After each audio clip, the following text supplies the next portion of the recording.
Okay, so welcome on board.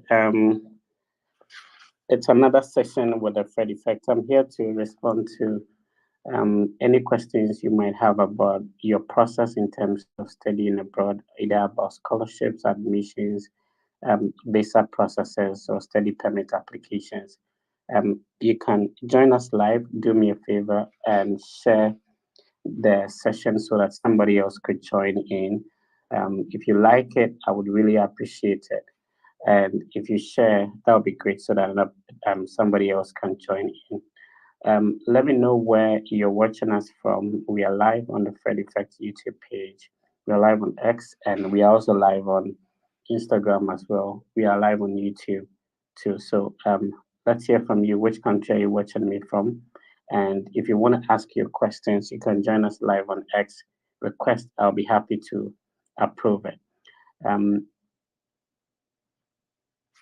Let's start with Koku. Let's see. All right, Koku, your mic is so your request is approved, Koku. Please go ahead, unmute, and let me listen to your question. Good evening in Ghana. Good afternoon, USA. Right. Go ahead, sir. Yeah, I'm Michael. I want to ask, let's assume I had an admission without a scholarship and my total tuition cost is $28,000. Is this going to affect my chances of getting a visa? Koku, there's a bit of noise at the background. If you could get a quiet background, that would be super helpful, and I'll be happy to answer your question. Okay. Let's talk to Asab. Nana Asab, please go ahead, sir. Mr. Fred, good evening. Good evening. How are you doing, sir? I'm fine. What about you? I'm good. Thank you for asking. Please go ahead.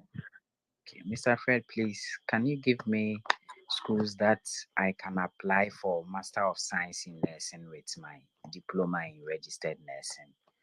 Okay. So in terms of schools, there are lots of them. Is your diploma a 3-year diploma or a 2-year diploma? Yes, it's a 3-year diploma. Okay. If you want to apply for masters, normally they would require that you have 8-semester transcript or 4 years transcript. So in your case, you do have a 6-semester or a 3-year transcript, right? To Yes. increase your chances, and to be honest with you, you can even apply for a PhD if you want to. So my suggestion would be that you first of all try if you can afford to evaluate your transcript. That would be super. If you evaluate your transcript, it would match it to the equivalent of a 4-year bachelor's degree in that regard. Then you can use the evaluated transcript to apply for either a master's or a PhD. But if you only stick to your 3-year diploma, it might be challenging, especially if they do not understand your qualification. So let's start with how before I mention some of the schools to you. So if you have a pen and a paper, let me give you some of the schools. Another suggestion I'll give you is that the fact that you have a qualification in nursing does not necessarily mean that you should only apply for a master's in nursing. So you can look at one, midwifery, you can look at gerontology, you can look at public health. There are other related programs that you can use your diploma in nursing to apply to. And I'll give you another option. There is a company called Bridgeway. If you're able to evaluate your transcript, they have a connection with a certain school. So the name of the company is Bridgeway Firm, and you can Google it when we finish speaking. So they have a transition from your qualification straight into a master's degree. However, because of your diploma, they may not see your qualification as equivalent to bachelor. So if you evaluate it, you can apply on your own. And let me give you some of the schools. So first of all, I'm saying that do not try and evaluate your transcript. Second thing, do not limit yourself to only one program, which is only masters in nursing. And you can even apply for a PhD in nursing as well. So I mentioned some of the related programs. So you can look at a master's or PhD in nursing. You can look at gerontology. You can look at physician assistantship. You can look at public health as well. It's all related to what you study.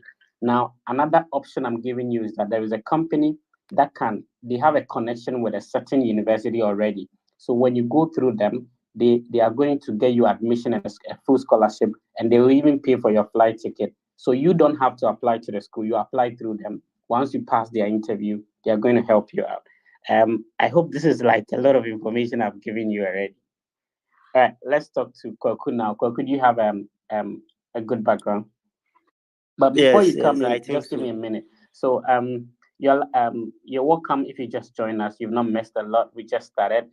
This is one of the impromptu spaces I normally hold. So we are live on the Fred Effect YouTube page. We are live on Facebook as well. We are also live on X or Twitter, and we are live on TikTok as well. So wherever you're watching us from, let's hear from you. What are your questions? You can type your questions in the chat.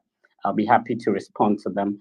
And my name is Frederick. I have the biggest study abroad content creation platform. It's called the Fred Effect. So at the moment, my team actually help individuals with high school and diploma if you want to apply for a bachelor's degree. We've assisted a lot of people already. Most of them have been able to go through the visa process successfully. Others are yet to get admission and all that. All you need to do is schedule a private one-on-one conversation with a team, and we'll be happy to assist you. If you've already gone through the process, you are preparing for a visa interview for like half a decade, we have my team has a mock interview WhatsApp group where we meet every day to help you through the visa processes, what questions to expect, how do you respond to them, and all that. And we've been successful in helping a lot of people get their visas approved. We also have connections with former visa officers. They are called Argo Visa. So if you are preparing for your visa interview, it will make sense if you talk to an expert who is a former visa officer to help you or coach you review your documents before you go for your interview. And I'm sharing the link which you can use to schedule a meeting with them on the screen, so you can check that out as well. If you want to join us live, we are live on X, so you can join and then request the microphone. I would approve it, and then you can ask your questions. I'll be happy to respond to them. So we are sharing just ideas and information. I've had the opportunity to go through the process. I've gotten 2 master's degrees on a full scholarship, and I've had opportunity to assist thousands of people. So based on this experience and going through the process myself, I share ideas and information on how you can also do it. Notwithstanding your situation, it is possible. So my platform is purely built on positivity. So we encourage you that it is possible. If some of us have been able to do it, you can also do it. Let's talk to Kwaku now. Kwaku, if you have a quiet background, please let's listen to you. Mr. Fred, I wanted to ask. I had an admission without a scholarship, and my total tuition cost for everything for the whole year is $28,810. So I want to ask, without a scholarship, would that hinder my chances of getting a visa, or I still have chances? So, congrats on your admission. I think that you've forgotten one of the super low tuition schools to attend. I'm sure it's somewhere in the Midwest. Which school is it? Yeah, it's in Midwest, Grand Oh, Valley okay. State. So that's in Michigan.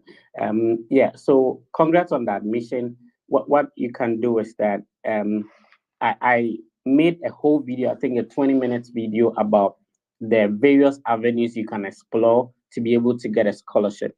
But to answer your question specifically, there is no guarantee that if you have a full scholarship, the visa is going to be approved. The processes on working on the admission and of course the scholarship acquisition is very different from your preparation towards the visa interview.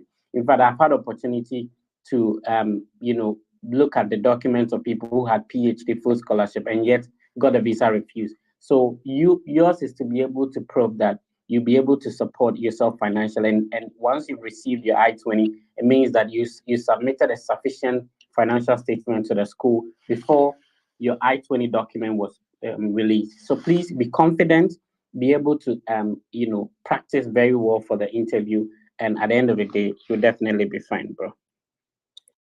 Thank you very much. All I've right, sent. so Abu, let's go ahead. Koku, you can request and join again. I just want to be fair to everybody who is requesting, so that we can listen to the questions of everyone. Abu, please go ahead, sir. Hi Fred, this is Abu Philly from Philly. You know, we had a meeting last week, and You You asked me said to do it. Abu from what? Philadelphia? Philly, yeah, Philadelphia. Yeah, bro, I remember you. Yeah, so I just don't want to stay on this live for long. I just want you to know that I sent you an email and then also I sent you a DM on Instagram. I just want you to check it for me and then let's take it from there. All right, that's absolutely fine. Let's talk to Newman. Newman, how are you doing, sir? Newman, can you please unmute your microphone and go ahead, sir? Okay, so if Newman is not ready, we'll talk to Elisha. Elisha, how are you doing, sir? Hello, Elisha. Elisha, can you please hear me? Go ahead, sir.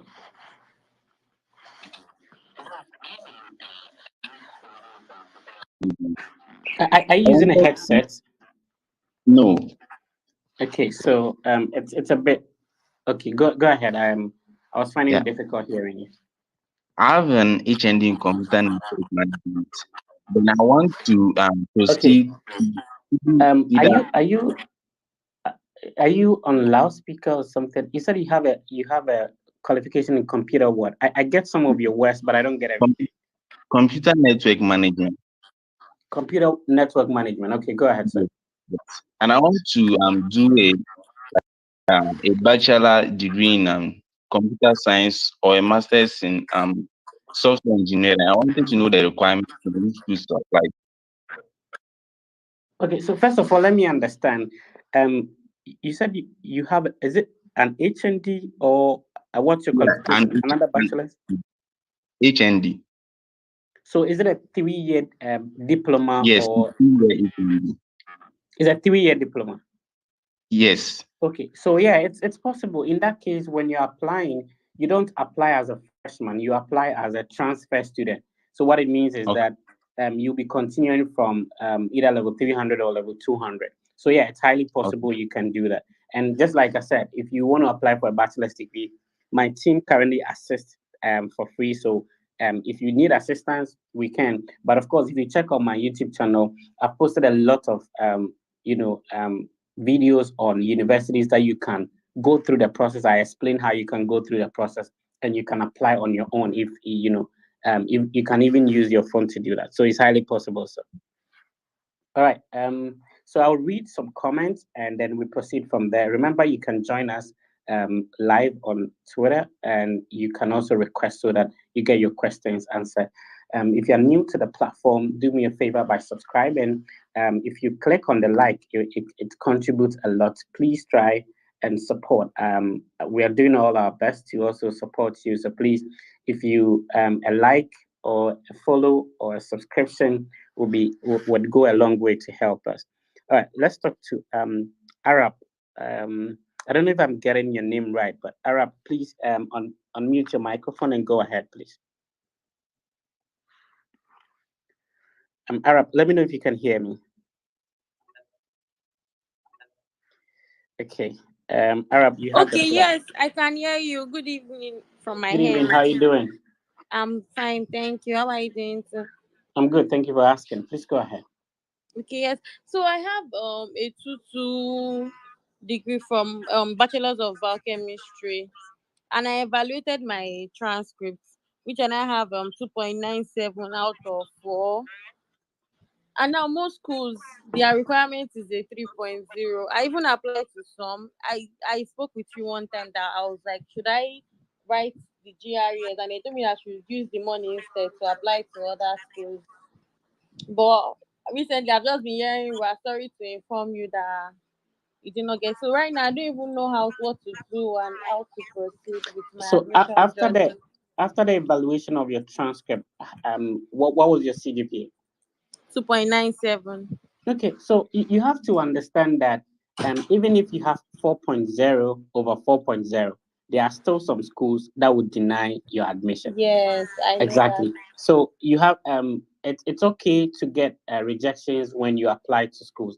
Everybody at one point in time in their life has gotten that, so it's absolutely fine. What we have to do is not to give up and keep applying, right? And before you apply to any school, very important, please share a copy of your transcript. Let them know your CGP as it stands, and also your resume, and ask if you'll be considered for admission, if you'll be considered for scholarship before you put in your application. But granted, no matter how good your qualification is, there are still some schools or programs that would deny your admission. Sometimes it's just, as a result of just a higher competition, or maybe, they have a budget cut off, so they cannot fund a lot of students, and so they cannot admit you. So don't be hard on yourself. If we actually ask people on this session to mention how many schools has denied them admission, I'm sure we have a lot. So don't give up, my sister. There's still a way out. All right, let's talk to another person. Let's talk to Anane Ofori Samson. Okay, good evening, Mr. Fred. Good evening, sir. How are you doing? Yes, I'm doing well. What's the All right, time at your location now? It's 9:29. Okay, go ahead. Okay.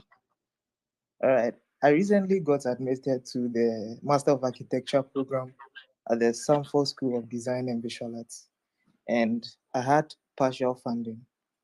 And also, I've been able to put in an appeal to evaluate my scholarship package. And also, I'm here to inquire about other ways I could get funding to cover my expenses. And also, I would also need your guidance through the process. Yeah, so first, congrats on the admission. And I'm happy when I talk to people and they say I've gotten admission, which means that, when people think it's not possible, others are doing it. So I'm happy to hear that. So I was telling a brother who asked initial question that I made a video that I was explaining like 10 different avenues you can use when you get admission with a partial scholarship or no scholarship at all. I don't know if you've taken time to watch that video. Yeah, I have. Yeah, I would really encourage you to apply the steps that I mentioned in there, and then that would be super helpful. Now, at the moment, I would encourage you, if you do have a bank statement, go ahead and secure your I-20 and start the visa processes. And once you are able to get an interview date scheduled, I do have a mock interview platform. You can send me a message on Instagram. I'll be happy to add you, and then we'll take it from there. Let's talk to Matata. Matata, how you doing? Right. Good evening. I'm doing well. Please, I recently had an admission to University of South Dakota, and my I-20 was actually issued out to me, but there was a mistake with the I-20. My current place of birth was actually being changed. So I sent a message to them. I'm planning on getting the visa, but they've not yet responded. I don't know if I could apply for the visa, even though they had not yet responded with the changes, and use the same I-20. That's my first question. I'm super happy to hear people say I've gotten admission. So people are really getting admissions. If you're sitting there not working on something, please do. You're providing all the information. So, bro, I had a similar issue when I started when I was working on my process. Mine was the name of my sponsor was misspelled. So I had to request for another I-20. So good question. You don't necessarily have to wait for the updated I-20, because you don't need that information, on that I-20 to be able to work on your visa processes. So go ahead, pay for the visa application fee, work on the DS1s to secure a date whilst you wait for the updated I-20. It will not change anything. The most important thing on the I-20 is your service ID number, which will not change. The code of the school, which will not change. Of course, that's what you use to pay your service fee. And the name of the school, the zip code, the address, those things are not going to change. So you can go ahead and secure your visa date, bro. Thank you very much. Then my second question is that I'm currently using the Empower loan, but I don't know what the probability of getting the visa using the Empower loan. So I'm using both Empower loan and personal funding. That's a good So question. I don't know what to be the Yeah, the possibility is high. So recently I was in Worcester, Massachusetts. There was a university called Clark University, and I met my friend, Mr.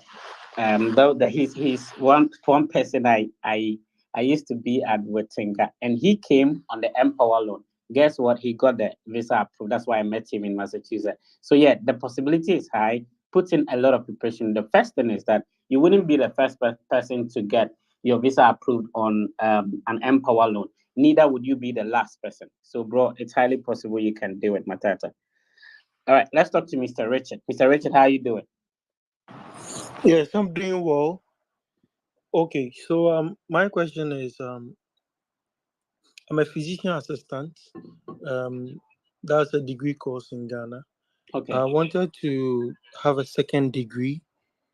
I wanted to divert and then do a second degree because when I tried applying with physician assistantship for um, medicine, but I had to write some other courses before I can do that. So I wanted to rather apply for a second degree, maybe in nursing. Is there any other way that I can go about it? So you have a bachelor's degree in physician assistantship. Yes. So what is the reason for wanting to apply to a second degree, like a second bachelor's degree? Yes. I wanted to do medicine, but I can't really use that to apply outside. So I wanted to do a second degree, maybe in nursing, and then I'll use that as a path to do the medicine. Quick question. How old are you? Currently I'm 33. Okay. To be honest with you, with your qualification, getting admission to a second bachelor's degree, it's super easier, but it's not advisable. I would rather suggest that here's the thing. This process is done strategically. You can decide to go about it one step at a time.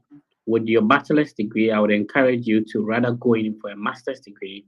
It will give you a full scholarship. So with physician assistantship, you can check out Florida Atlantic University. You can get a physician assistantship master's. You can get into nursing master's or a PhD. You can get into gerontology master's or a PhD. You can get into public health master's or a PhD. Now, what happens is that this will make it easier for you to get admission and the scholarship. Then, when you get into the system, you can easily switch to whatever field you want to go to. I don't know if what I'm saying makes sense. At 30, you can easily get your visa approved when you go in for a bachelor's degree. But having one bachelor's degree, going for another bachelor's degree, the end game you have is perfect. But, the execution or the strategy you are using, it's not the best, Mr. Richard. All right, let's talk to another person. So if you just joined us, this is a regular session we do. Normally, our sessions have a guest. Yesterday, we did have a session with my brother Peter Belwa, and so today on Sundays where we usually do our sessions, there's no guest today. But next week, I'm talking to a lady who was part of the Fed Effect team mentorship program, and so she was able to secure a partial scholarship, got her visa approved, and when she got into the system, she was able to secure a full scholarship in a new school, so she switched. So her story is very interesting. I'll be having her on next week Sunday to share how she did it. So she had a business background from UCC, and then she got into one school in Michigan. She moved to another school in Indiana to have on a full scholarship. So there are a lot of questions that most people have about some of these things and how it works. And recently, she's on her path. She's doing great. So I'll be having her on next week. Don't miss that one. And tell a friend to tell a friend that the Fed Effect is on the mission to change the trajectory. It used to be that you need to be rich to be able to study abroad, or know somebody who is already in the country. Some of us came without knowing anybody here. So you can also do it. So the idea is to inspire and motivate you, share our stories with you, answer the mind-boggling questions you have. Sometimes you just need somebody to tell you that this is how the process is done, and you're good to go. So let's talk to another person. Who do we have here? Francis. We can talk to Francis now, and then Kojo Besmaka is also requesting, and then we have Ola. Okay, so let's talk to Besmaka Moko. Besma, can you unmute and go ahead, sir? Hello, Mr. Fred. Go ahead, Besma. Yeah, You were talking about HND earlier, and I'm currently also having HND, 3-year HND in accountancy, first class. And I've sent email to most of the schools in the USA, but they are asking for JRE or JMAT. And some are also asking for evaluation of transcripts. So I don't know, without these documents, can I get admission into some of the schools, or I have to do the GRE or the GMAT or the evaluation? Okay, so that's a good question. I always suggest that people, tilt this sort of this study about journey according to your document, the time, and the resources you have. In terms of business related programs, even if you have a 4-year bachelor's degree, to have a full scholarship, most universities will require the GRE or GMAT. Now, they are requesting for evaluation because you have a 3-year HND. So, bro, this is what we can do. You can decide to write the GRE, you can decide to evaluate your transcript if you want to. But if you don't want to, understand that there are some schools you may not be able to apply to. So if you want to check out Bowling Green State University, you can use your HND to apply. University of Findlay is also in Ohio. You can use your HND to apply.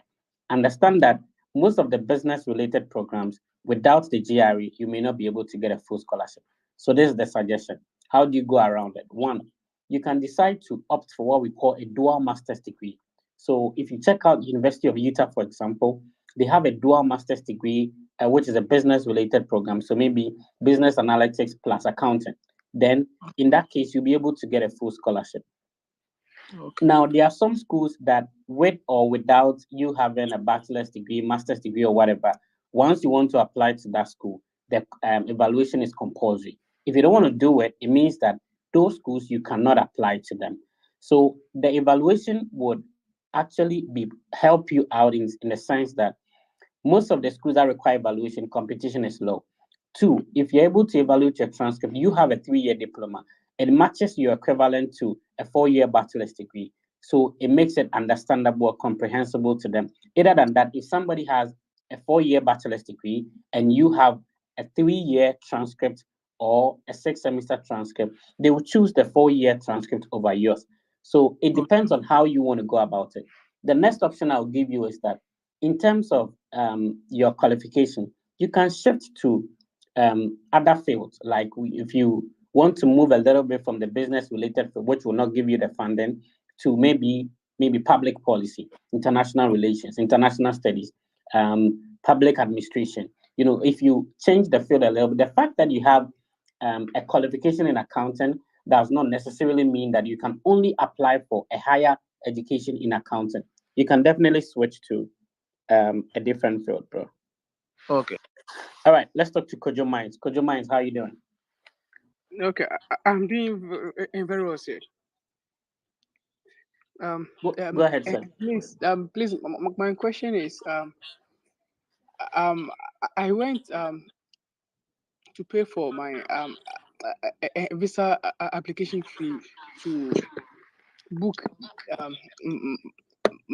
my appointment, but my issue is I have a high deficit, and I don't want to go ahead with the school that I have the I-20 currently at hand. So I want to know if you can recommend some electrical engineering schools that I can apply to, at least with a lower deficit, that I can use what I and the bank statement that I have currently on me to go in for my Which university did you gain admission into? Okay, Missouri University of Science and Technology. Was it a bachelor's or master's? In bachelor's, I applied as a transfer student. Yeah, obviously, before applying, and I made mention of that school in my interview with Vim Lady. You knew that obviously they will give you a $15,000 of scholarship. That was how much they gave you, right? And then yes, Good. So it's not like a new thing. It's not like you didn't know about it. You knew. So Yes. if there is a way you can reach out to them. So as an undergrad, there are two things. You can complete what we call the CSS profile. That is, if your school qualifies for it. Not every school qualifies for that. If you're able to complete the CSS profile, you may be able to get additional scholarship or international student funds, the ISF um, document. If you're able to complete that, they may be able to give you additional scholarship. But of course, there are a lot of schools. So recently, I posted that all universities and almost all the universities and colleges in Georgia are waiving the application fee. So you can take Okay. advantage of the list I posted, and then you can be able to apply to some of the schools for free. All right, let's talk to Ola. Ola, how you doing? Which part of Nigeria are you talking to me from? Ola, please unmute your microphone. Yeah, yes, sir. Good evening, sir. Thank you so much. I'm currently in the United Kingdom, and I want to make a request, and I want to ask a question. So my request is, I already have my I-20, and I want to request that if you can add me to the F1 and F2 mock page, so that I can Yeah, learn so one or you two things. should first of all have a date scheduled. Then you Okay. send me a private message on Instagram with the appointment confirmation. Then I can Okay. bring you on board. All So right, sir. if you're listening and you don't know what he's talking about, I do have a mock interview platform which has been assisting a lot of people A lot. to practice. Yeah, so if you have a date scheduled, send me a private message on Instagram and I'll be happy to add you, sir. Let's talk to Francis for real. Francis, kindly unmute your microphone and let's hear you, sir. Okay, Fred. I've applied to Columbus State University, that's in Atlanta, and right now they are requesting for. No, take your time. Take your time. Columbus State University is not in Atlanta. Columbus State University is in Georgia, but the Georgia. capital of Sorry, Georgia. Georgia. Rather. Yeah, so this is an educational platform, so we need to correct. No, it's not your fault. Like, it's absolutely fine. So, Columbus State University is located in Georgia, but the capital of Georgia is Atlanta. Go ahead, sir. Okay, so I actually applied to that school. I want to pursue masters in cybersecurity. Um, I've started with the application, but right now they told me to upload my bank statements and financial guarantee form. And for such schools to I want to get funding for such a school. But my problem is, if I do submit a bank statement and to fill in my financial guarantee form, whereby I have to put in my sponsor, the amount my sponsor is willing to give to me. That's they are requesting for $34,000. But I wanted to know, if I do fill in such a form and I submit, am I going to get funding for such a program, or if I'm to submit such details? Yeah, obviously, if you qualify, they will give you the funding. And of course, when you submit the financial document, the international office will release your I-20. But if you qualify for funding later on, they are going to update your I-20 to reflect the scholarship the department has given you. So if you could watch the video I made about the various ways of securing scholarship, you can utilize that. Once you are able to get the funding, they will update your I-20 for you. But for now, if you do have the statement, I would encourage you to submit it, get your I-20, start the visa processes whilst you still proceed on, the various avenues you can use to get funding for the program. And when you do get the funding, the international office will update your I-20 for you, bro. So it's not a big deal at all. So to anyone watching us who is just new to the whole thing, there's a university called Columbus State University. It's actually located in Columbus. And interestingly, there is Columbus in Ohio, which is the capital of Ohio. And there's a Columbus in Georgia as well, but that's the biggest city after Atlanta. So Atlanta is the capital, and the second biggest city is Columbus, which has the Columbus State University. They do have an acceptance rate of about 88%. So it's a good school if you want to also check it out. and apply as well. If you're new and you just joined us, welcome. Please do me a favor by liking and subscribing. I share a lot of information and ideas, especially about scholarships, universities waiving application fee. So when you subscribe or follow, what happens is that immediately I post it, you will not miss out. Most of the scholarship opportunities and application fee waivers, they do have deadlines. So if you subscribe, you get a notification when I post them so that you don't miss out on any. Let me pick a couple of questions from the questions. So Irene says, please, how do I get in touch with your team? So Irene, if you check out any of the Fred Effect social media handles, there is a link, which is a seller platform. You can use that. And of course, if you send me a private message on Instagram, I'll be happy to respond. George is saying, God bless you, Mr. Fred. So God bless you, George. You're watching us on X, and Enoch is saying, please bring me live. So Enoch, what you have to do is to join the session on X. You put in the request. I'll be happy to approve it. Adebo said, I have a question. Adebo, if you have a question, you can go ahead and type the question. Ibrahim, I appreciate the support. Ibrahim Dawood Conte, shout out to you. I appreciate the support. Adebo says, okay, Adebo, I don't get what you're saying. Ajay Paul, you say you want to join live. You're already live with us, Ajay. Please, I need the process to go through. Kofi, what process are you talking about? If you can clarify that, I'll be happy.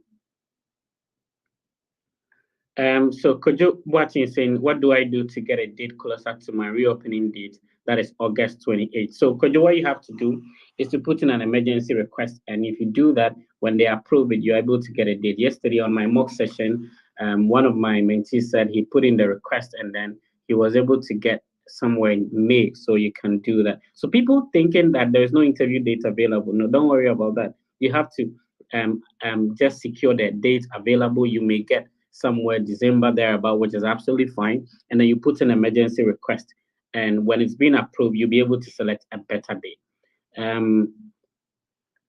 So Kofi Munufi said, please, I just completed SHS and I want to study BSc Civil Engineering at Canada. Please help me. Kofi, all you need to do is to get your document ready. My team will be happy to assist you with that. Let's talk to more people. If you just joined, welcome. This is the biggest study abroad content platform. We share ideas and information in a more motivational and inspirational way. We know they are sort of the process is not easy. It's going to be hard and stuff like that. But we wake up each day talking about how possible it is, not how impossible it could be. So it is possible that people have been able to do it. And if you listen to most of the questions people are asking, everybody's saying, I've gotten admission this, I've gotten admission that. So it is possible. You can also do it. Let's talk to LeBron. LeBron, how are you doing, sir? All right, thank you. I'm doing very well. How about you, sir? Yeah, I'm okay. Please go ahead with your question. Thank you for the opportunity given. Please, I completed University of Cape just last year, and I pursued a Bachelor of Education, Social Science, Economics, Geography, and Economics. And I would like to know if you said you graduated from where? UCC? Yes, please. And you did what? I pursued a Bachelor of Education, Geography and Economics, sir. Oh, okay. Which one were you? Casford. Oh, then we are not friends, so because I'm an 8-year holler. So that doesn't matter. It matters. That one there, we will carry the fight here. It matters. Oh, then we are brothers in a way. Go ahead, sir. Thank you. Please. Okay. I attained a GPA of 3.0, and I would like to know if there's any way I could pursue it, or I could expand myself by going to abroad and study. And I want to know if there's any scholarship or any schools that obtain or acquire this geography or economics courses. So I would like to know if there's any way out. Your question is not very clear, sir. If you could clarify that, I'll be happy. Okay, I want to know the available schools. I mean that offers geography or economics for if there's any scholarship for set. No, there is a lot, bro. And with your background, I love the fact that you have like very diverse backgrounds. So you can move into education, you can move into economics, you can move into geography, you can move into like a related program to any of these fields. So you have a lot of options. First, understand that you have a lot of options in terms of what program you want to pursue. It's highly possible for all of them. And I'm also from UCC, so I understand how it works. For now, get your documents ready. If you look at Ohio University, they do have a master's in economics, they do have a master's in geography. If you look at Oklahoma State University, they do have a master's in geography. Urban University, it's in Alabama. BURN, it's Urban University. They have a master's in geography as well. So for you, I don't think you have a problem. It's also your CGPA is great. All you need to do is list down the various programs you want to target, and then you can take it from there, sir. Okay, thank you. All right. Great. So let's see. I'm going to do another thing. I'm going to share the link to the StreamYard on YouTube and Facebook, so you can click on that and join me live in the studio. So people on Twitter, we will be picking you all. For now, let's see if we can get people in the studio a little bit. So let's see. Let's talk to Ivan, Jude. I'm approving as many requests as possible. When your request is approved, can you please mute your microphone until you're being called, and then you can ask your question. Okay, let's see. We have like over 10 people. Ivan, if you can unmute him. Hello, Fred. Okay. Fred. Kindly wait until you are being called before, so that we have a very organized space. Ivan, unmute your microphone. Go ahead, sir. Yeah. Hello. Good evening, Fred. Can you hear me? Yeah, Ivan, go ahead. Can you hear me?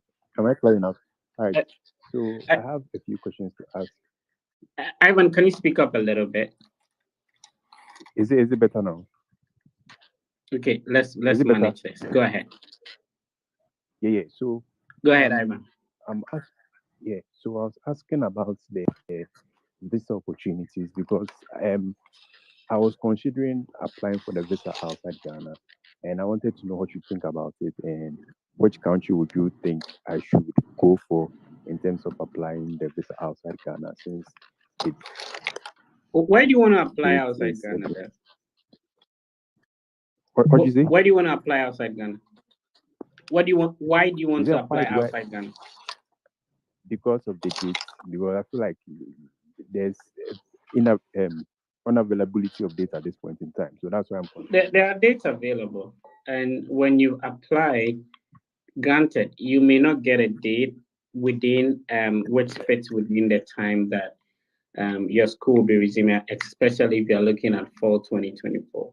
But there is a date available. What you do is that when you schedule the date, you put in an expedited visa appointment, or what we call the emergency request. When the request is approved, you would now be able to reschedule the date you had for a better date. And that's why I was saying that yesterday, few days on Friday, somebody put in the request, they got approved, and they are able to secure a date in May. So definitely there is a date available. If you still want to go outside the country, that is absolutely fine. It all depends on your resources or the finances you be able to, because obviously traveling outside the country for the interview is more expensive. Okay, let's talk to another person. So let's see, Festus, please go ahead. Okay. Good evening, please. Festus, you would have to speak up a little bit, sir. Okay. Good evening. Go ahead, sir. I can hear you. Okay. So I had an admission in Kentucky College, and later on. Festus, are you there? Okay, Festus says, Rahim, if you can unmute your microphone, Rahim. Okay, good morning. Can you hear me? Yeah, I can hear you, sir. Go ahead. Okay. Rightly, I'm from I recently got an admission, 3 offers for my PhD from 3 university. So my main question is pertaining to my visa interview. Because currently I'm in Pakistan, where I'm currently observing my master degree, almost completing it. So looking at the time duration, I want to apply from here precisely. So I will need your advice in that aspect. You have admission already? Is that what you said? Yeah, I got admission in 3 university for my PhD in bioinformatics. And you are thinking about applying for the visa in Pakistan? Yeah, because I'm still here studying for my master's. Yeah, it's highly possible. First of all, you have to find out if the embassy over there accepts somebody from a third country. So a third country applicant, which means you're not originally a citizen and all that. If you're able to find out if they do, then yes, you can definitely apply there. I actually have a WhatsApp page for individuals who apply to at a third country. So yeah, it's highly possible. The most important thing is finding out. Some countries do not accept applications from third party applicants except citizens. So if you're able to find out and also know other people who have applied to the US embassy over there, then obviously you can do that. Okay, yes, I did find out. So I tried to speak with the embassy here, and so they say it's possible to apply. So I'm just like looking how I could able to prepare for the interview. In terms of preparation, I do have a mock interview platform, and so once you have a date scheduled, you send me a confirmation page. I'll definitely bring you on board, and we meet every day. So it will be very helpful for your preparation, sir. So we wish you all the best. Thank you. All right, let's talk to Mr. Io. I don't know if I got your name right. Did I get your name right, bro?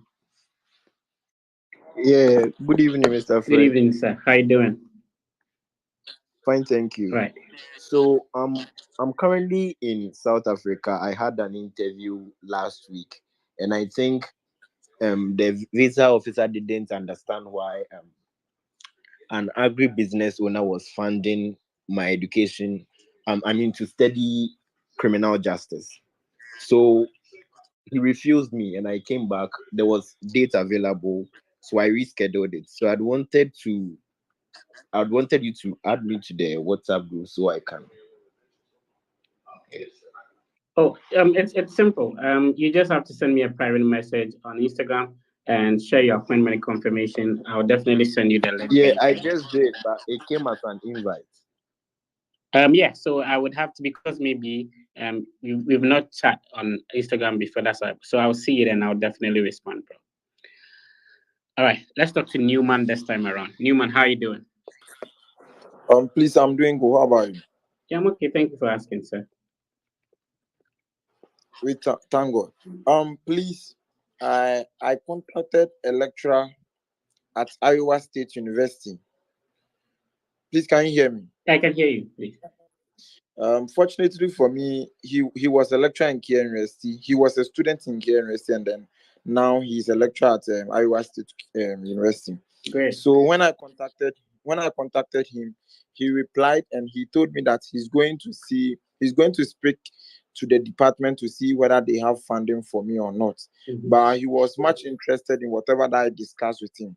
So, and then after then I've contacted him to see the feedback or whatever that's going on at the moment. But it seems he has not replied my message, and I want to find out what I should do. Should I go ahead and apply, or I should still wait and expect the answer from him? Try and see if you can use other means. Sometimes there are maybe illness, something has happened or anything like that.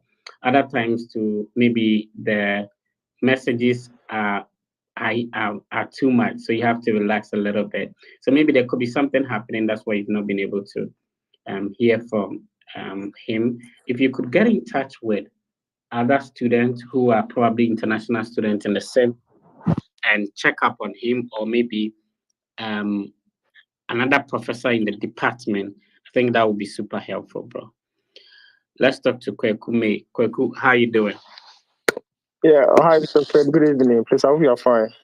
I'm good. Thank you for asking. Okay, sure. I've been following you for over 3 years now. We started from YouTube, and I applied for admission in University of Cincinnati, and I got the admission last year. I like the way you pronounce it. Can you pronounce it again? University of Cincinnati. Is it Cincinnati, right? Yeah, University of Cincinnati. How did you pronounce it in the first place? University of Cincinnati. What? Okay, bro, go ahead. So I went and my visa was denied because of my age. I'm 30.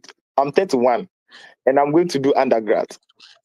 So the visa was so much interested in my age because I completed GSS. I didn't go to school until 2020. I went and write with a school and I passed. So I wanted to use that medium to apply for undergrad. So I tried my best and I got admission, and I even got a scholarship of 2,000. So the visa officer asked me who is going to fund my education, and I told her my parents, and I even got admission, and I even got a scholarship. So she was confused. She's like, the course that you're going to do, it doesn't come with a scholarship. And I show her proof of the scholarship. I printed it and I showed it to her. And now she came back to me that so after JSS, after JSS, what were you doing? And I told her that my parents asked me to be at home to take care of their business. And she's not convinced, so she denied my visa. And I got in touch with the school. I told them whatever happened over there. And they said, fine, then I should reapply again. And I applied again. And last week, they gave me my service, my I-20 to pay for the service fee. Then I can go again. But here's the case. The old service fee will expire next month, February 20th, right? So I need to book for an appointment for the visa interview so that I'll use the old service fee so that I won't go and pay another $350 again. Hello? Yeah, I can hear you. Go ahead. I'm listening. Yeah, so I won't go and pay another 350 cities again for the service fee. But here's the case. I'm scared maybe I won't get a date. I won't get interview dates within within March and April. So I don't know whether if there is if you have any links that I can pay and they will fast track my appointment date for me. I don't have any links. You have to understand that there's nothing like any links when it comes to the embassy. So Okay. try and see if you can get in touch with anybody who has scheduled in Ivory Coast to see if they have a better date available. All right, So, but I've sent you a DM on Instagram, but it seems you haven't bro, checked it we are yet. talking. I'm responding to your question. You wouldn't wait. You're asking about a DM you said on Instagram. This is the person you are talking to. You're worried about a DM. Okay, boys, I'm here. Good. So what I'm saying is that try and see if you can get in touch with people who are going to other countries like Ivory Coast to see if they have a better date available. But what you have to understand is that you can get a date in Ghana and then you put an emergency request. The reason for your emergency request is your service fee is going to expire. So if you'll be able to get a better date so that you can save that.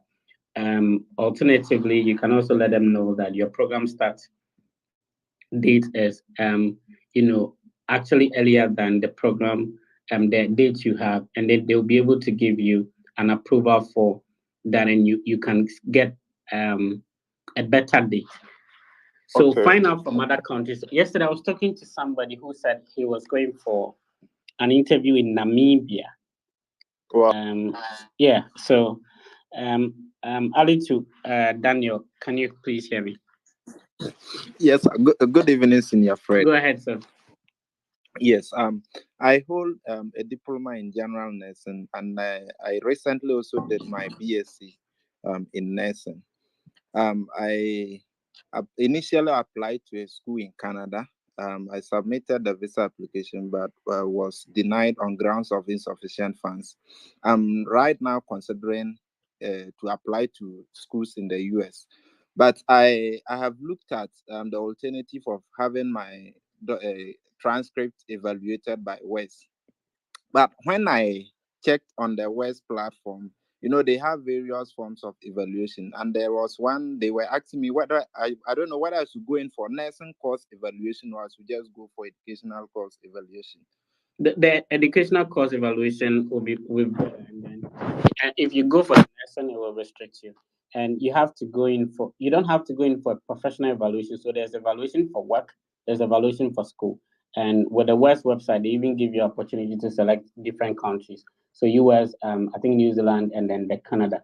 So going for the educational one, so that gives you the flexibility to apply to different programs and different schools. Let's talk to Caleb. Caleb, how are you doing? I'm good. Good evening. Please go ahead with your question, sir. I got admission to La Roche University, and I didn't get funding. So, and my interview date is this May 22nd, and I don't know what to do. So I called one of your team members last 2 weeks or so, and she asked me to ask you on the space what to do, whether I should apply to a different school or something, because I'm really confused. You've already scheduled an interview there. Yeah. Which means you have provided enough financial document to prove. Yes, I have. So it means what you need now is preparation towards the visa interview, right? Yeah, but then I was hoping for funding. I texted Yeah, the lecturers and if you've watched my video on how to secure funding after admission, have you Yeah. seen that video? Yeah, I've seen the video. You spoke Which of about the texting the strategies have you lecturers. implemented? I texted the program coordinator, and I also texted the financial aid. They suggested I go to the financial aid, so I texted financial aid, and I was told they are only funding PhD students for now. Yeah. And So and what it means is that if you had earlier spoken to the department, you would have known that they don't fund master students. So yeah, you would have known like in advance even before applying. So from now, my suggestion would be that once you have a date scheduled, your mindset should be on how you can efficiently and effectively prepare for the interview, and understand that even if you get funding, it does not guarantee that that would lead to a visa approval. Neither does it mean that because you don't have funding, and of course you do have funding. The funding is the bank statement you submitted, so Yeah. you have to be able to explain that very well. So you send me an Instagram message, I'll add you to our mock interview platform. Confidently prepare for the interview, and you'll be fine. All right, so we will be picking some questions from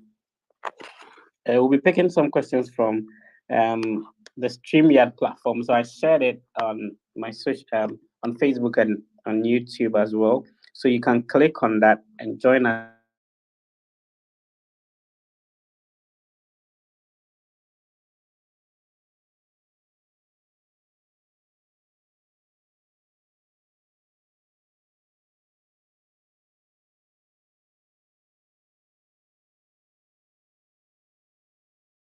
So please unmute your microphone and go ahead. Let's see if Danso can hear us. Danso, can you hear me? Yeah, I can hear you. Danso, please go ahead.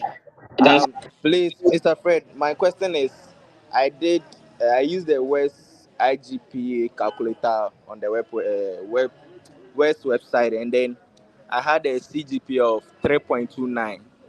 So I'm in to do the transcript evaluation now. I've paid for it, and it's under review, and then so I wanted to know if the West GPA comes out successful, and in case I had a 3.29, can I use that to get a scholarship?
See. Let's talk to Sophia. Sophia, please unmute your microphone and go ahead.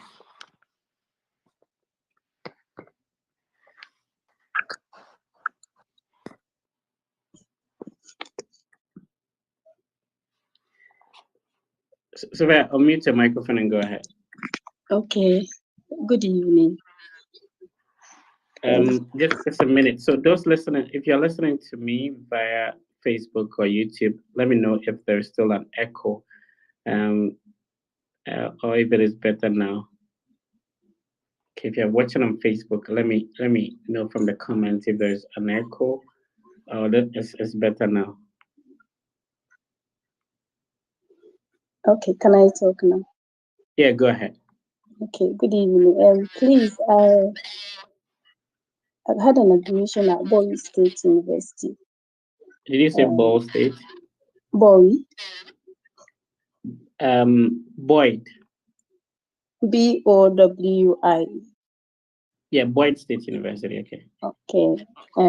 To study Masters in Information System and Sciences, but I do not have funding. Though my interview date, I have scheduled my interview date and other things. But I would like to know if there's any way I could apply for funding if there's availability. So what program did you get admission into? A Master of Information System and Sciences. Information System and Sciences. That's what you said. Yes, please. Yeah. So I made a video talking about how you could get scholarship once you secure admission. Have you seen that video yet? I think I someone asked that question, so I just noted it that I'll go and check it out. Okay. Yeah. So I clearly explained all the various means you can use to get funding once you have admission. So I would highly encourage that you check that out. Okay. And then another question is that I had a sponsor, but I would like to reduce the burden or close maybe any gap that may be a hinder in obtaining the visa, like using my personal funding to update my I-20. Is it possible I can do that? Can you repeat that question? I didn't get that clearly. Okay, so I mean that I had a sponsor, like for my I-20. Mm-hmm. So I sent my bank statement for my I-20. And the amount is $26,000. Mm-hmm. So I would like to know if I can use my bank statement, like my personal bank statement, which I have some funds in them, to update my I-20 in order to at least close if there's any gap that may hinder my opportunity of Have you getting. received the I-20 already? Yes, I have my I-20 already, and I've applied for my interview, and I have the date already. Okay, so there are several ways you can do this. First, you can on the DS-160 there is a section that is called entity paying for the trip.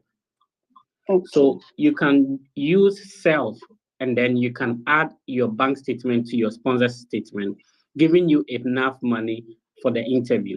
Alternatively, you can decide to send your bank statement to your school and ask them to update, so put part of your, and it all depends on how you complete what we call the financial affidavit form or financial support form.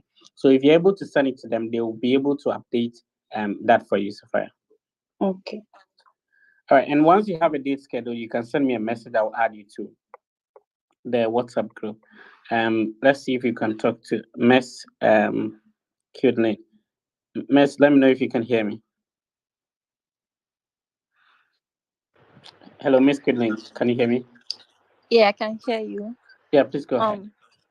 Yeah, the last time you were on, I think Sarah or something, I forgot your name. You were talking about California. I think somebody asked you a question about schools in California, and then you said it's easy to get. I don't really remember. And my network failed. I want you to repeat that. I don't know if you can remember. It's quite unfortunate. If you're able to remind me the exact question, that would help. I think the person asked you when you get a school in California, is it easy to get? Is it easy for them to give you the visa? And then you were kind of positive, but my network failed. Oh, I'm sorry, I can't remember the exact question. If you were able to, then I would have been able to probably Okay, get then the let me. answer for you. Okay, Keelan, you have to request again. Let's see. All right. I think I'll be able to come back to StreamYard, so let's see how it goes. Keelan, you have the microphone. Can you go ahead, Miss?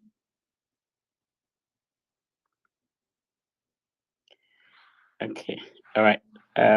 So we will end the space and then we'll move on to StreamYard. So we'll still be live on Twitter. And then we'll be picking up the questions actually from the StreamYard link. So I posted a StreamYard link on Twitter. I posted it on YouTube and Facebook as well. So you can use that to join me live in the studio. Make sure your video is on so that I'll be able to bring you on board. So we'll be ending the space here and we'll move to the StreamYard. If you're still watching, welcome. If you're not missing out, this is the Fred Effect platform. We have the biggest study abroad content platform. As an African,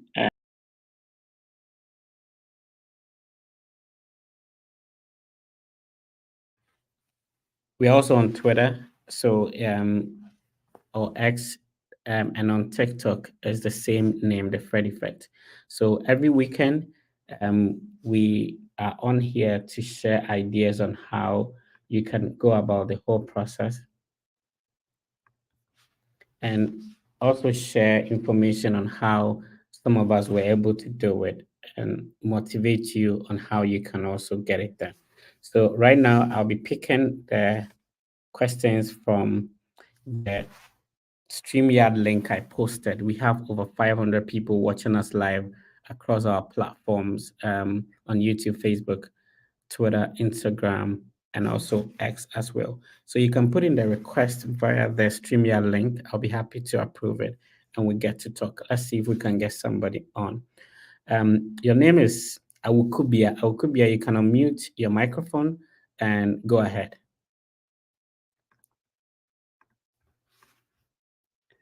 Awukubia, you're muted. Okay, go ahead. I think I can hear you now. Okay, good evening. Good evening. How are you doing? Very well. I'm so happy to talk to you. So happy to get in touch as well. Okay, God bless you too. Okay, my question is that I want to apply to a school in Ohio State University, but I wanted to find out if Relax. Awukubia, relax. You want to apply to a school in Ohio State University. Ohio State University is a school. Do you want to apply to a school in Ohio or this is an educational platform, so we don't want to confuse people. Okay, I want to apply to a school in Ohio. Okay. I offered Bachelor of Education in Home Economics. Okay, so which university did you graduate from? University of Cape Coast. Oh, okay. I graduated from, which year did you graduate? 2013. 2013. Yes. Okay. You know Authentic, right? Authentic watch is like at my mama also. I want to make a Yes. I came to Ohio with Authentic's daughter. Her name is Grace. Shout out to Grace. So she came to Ohio to pursue food and nutrition. I'm trying to say that you can apply to a food and nutrition program in Ohio once you have that background. So it's possible. Don't just limit yourself to that. You can also check out University of Kentucky. That's my alma mater. You can. They also have a food and nutrition program. You have to just get your documents together, share with the director of the program, ask if you'll be considered for admission and scholarship. And Grace also had like a home economics background from UCC as well. Okay. Please, the last question. I wanted to also find out, do you apply to the school before you get your transcript evaluated?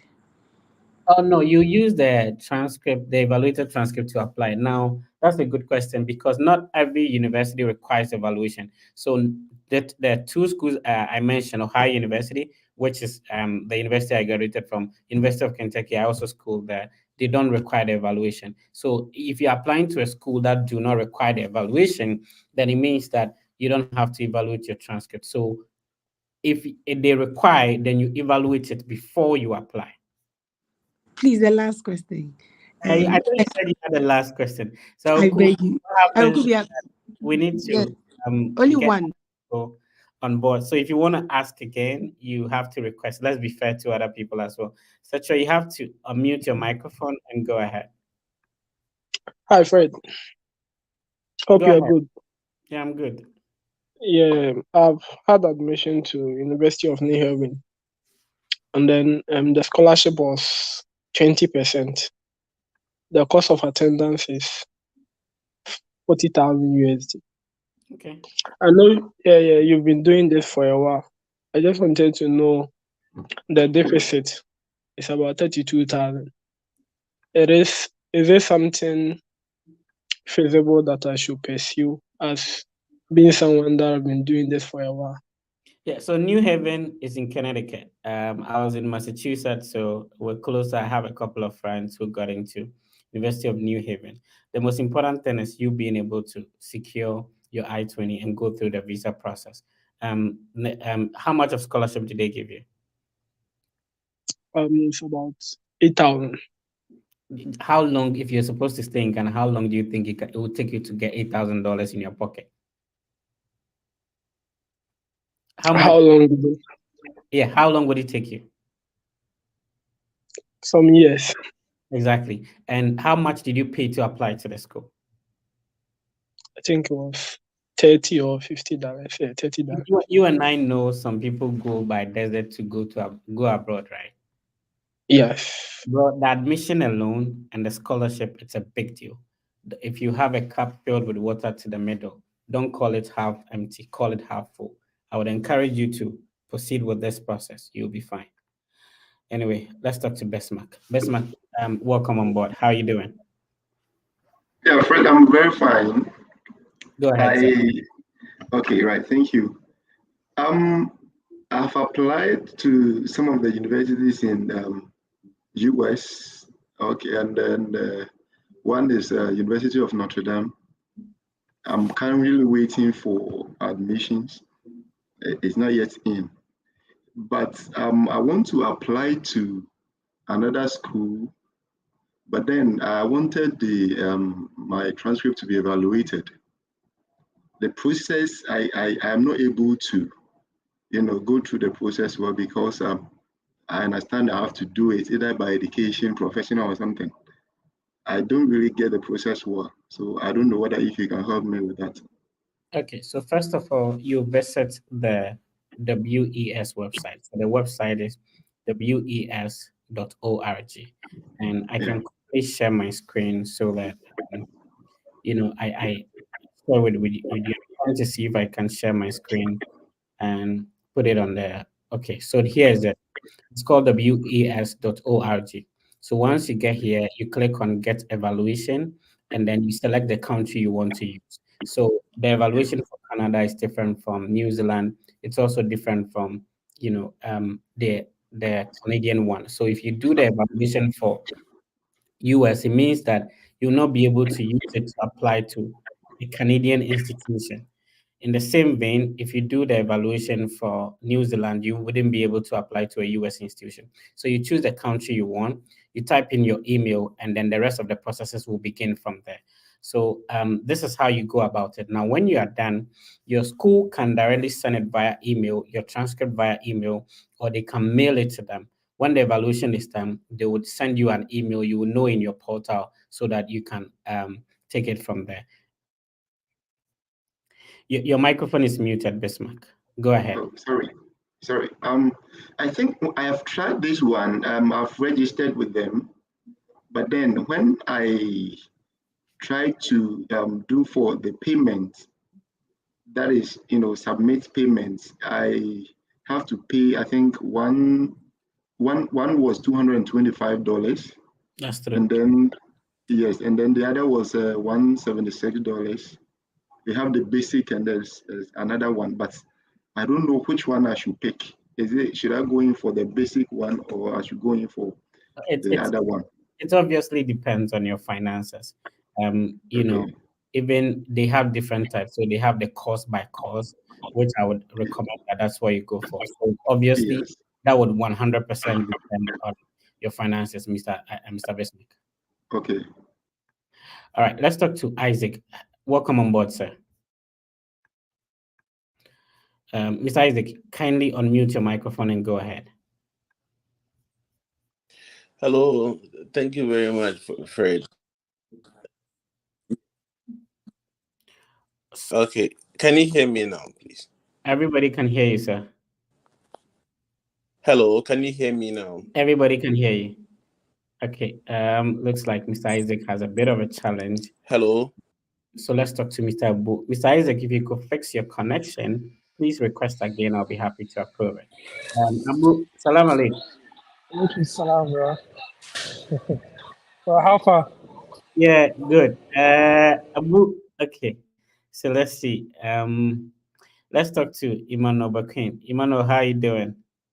Kindly unmute your microphone and go ahead, Emmanuel.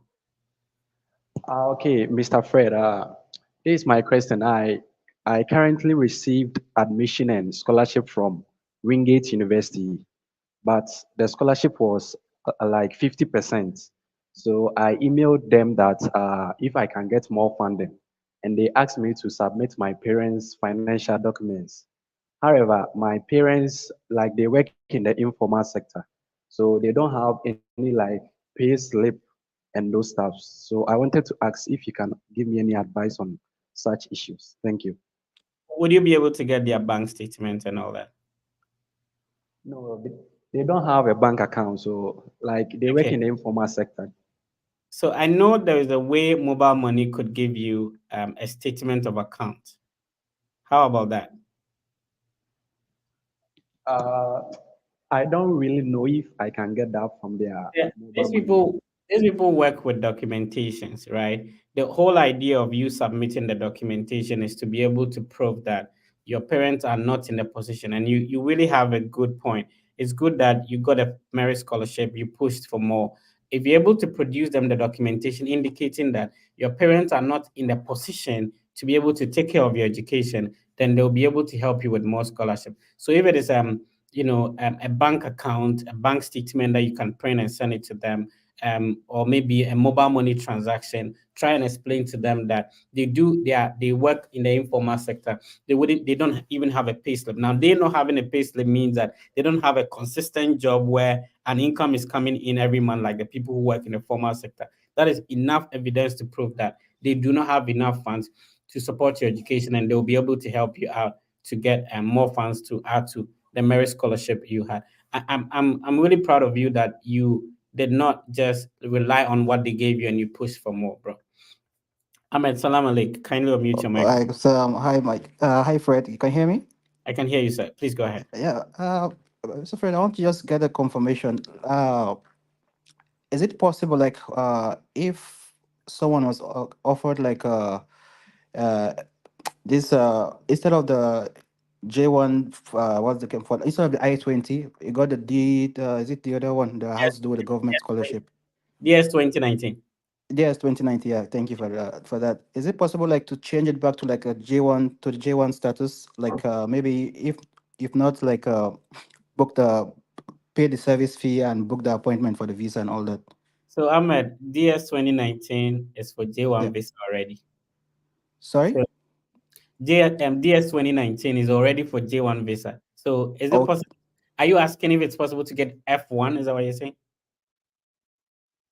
Oh man, Ahmed is frozen.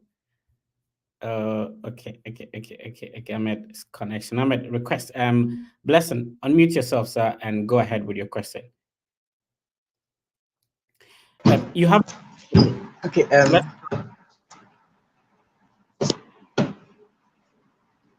Blessing, go ahead, sir. Oh, good evening, Mr. Fred. First of all, I'd like to appreciate you so much for the good work that you are doing for some of us, and in fact, all who have been following you since some few years past. And my question is with regards to the filling of the DS 164. So actually, I've gotten a fully funded PhD offer in the United States, and then when filling the DS 160, I got to a part where they asked who is funding this trip. I don't know whether I should use myself or I should use the employer in the US or something. So if you could kindly clarify that for me. So who will be paying for your plane ticket? Even if you have a full scholarship, it doesn't pay for your flight ticket. So who will be paying for your flight ticket?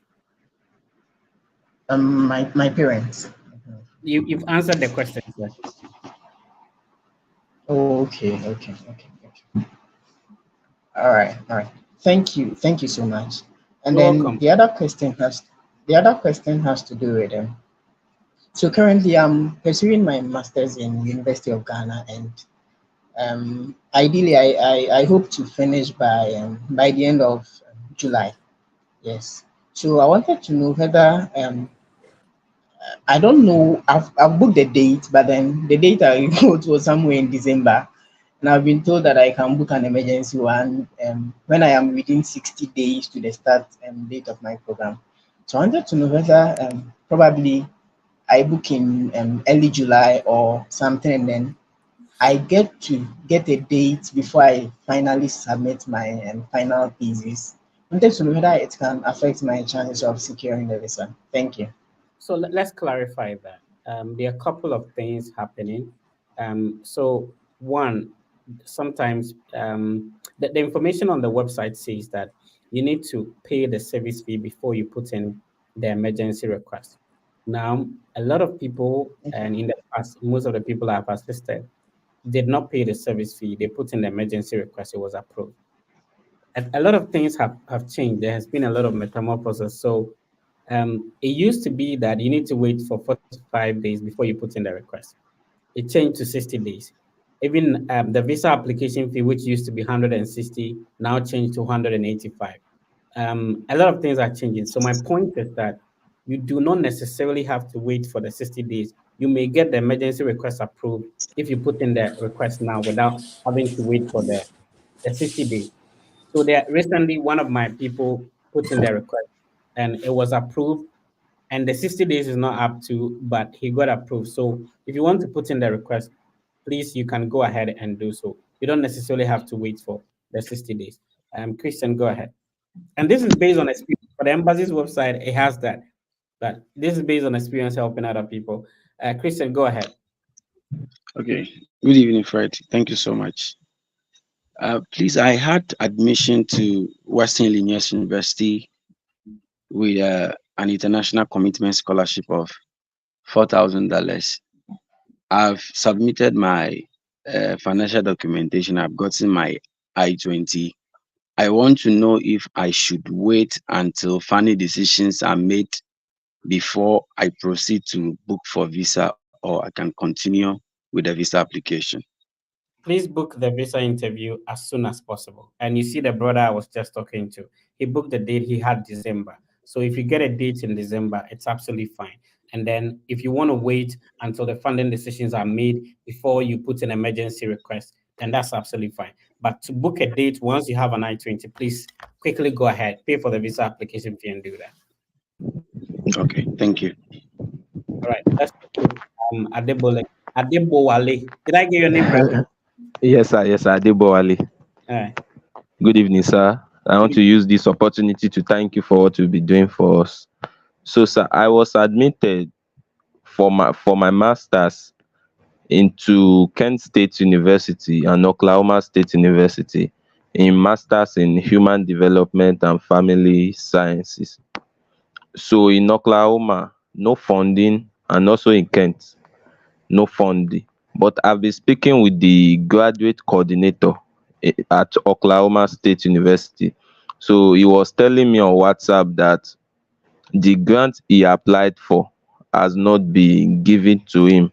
So I will need to wait. So my question now goes thus: should I still wait for him, or I should apply for my interview. I should book my interview date and pay for the other necessary. I pay for other necessary documentations and like service fee and others. Do you have an I-20 already? I have for Kent, but I don't have for Oklahoma. And that Oklahoma, I've been trying to apply for the Empower loan, but something was just discouraging me that if I applied for the Empower loan, the possibility of the rejection is high. That was why I That stopped. so my first suggestion would be that if you do have an idea what the current interview date is in Nigeria, and are you going to Lagos for the interview or Abuja? Abuja.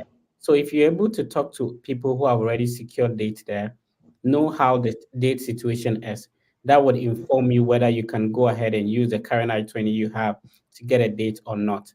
So if you're able to find out that, then you can decide either to wait until the funding decisions are ready, or just for the purposes of getting a closer date, because you can get the scholarship later on, and now getting a date for your interview becomes challenging. Right. So find out from Okay, people sir. who have secured dates over there. Ask them. Okay, sir. All right. You have a second question, Adewale. Yes, sir. My last question. Go Okay, ahead. so sir. Okay, sir. Even after I've applied for the Empower loan and it has been approved, the Empower have told me that I can continue with my registration and all that. So, but me, after being awarded the graduate teaching assistantship or research assistantship, will still that affect me, or will that still affect me, sir? No, Or the Empower money would only be released to the school when you register for classes and start. So they are not going to directly send the money to you. It will be disbursed to the school. So when you have funding, it means that they will no longer be paying the money to the school on your behalf, and so you don't have it wouldn't affect you in any way.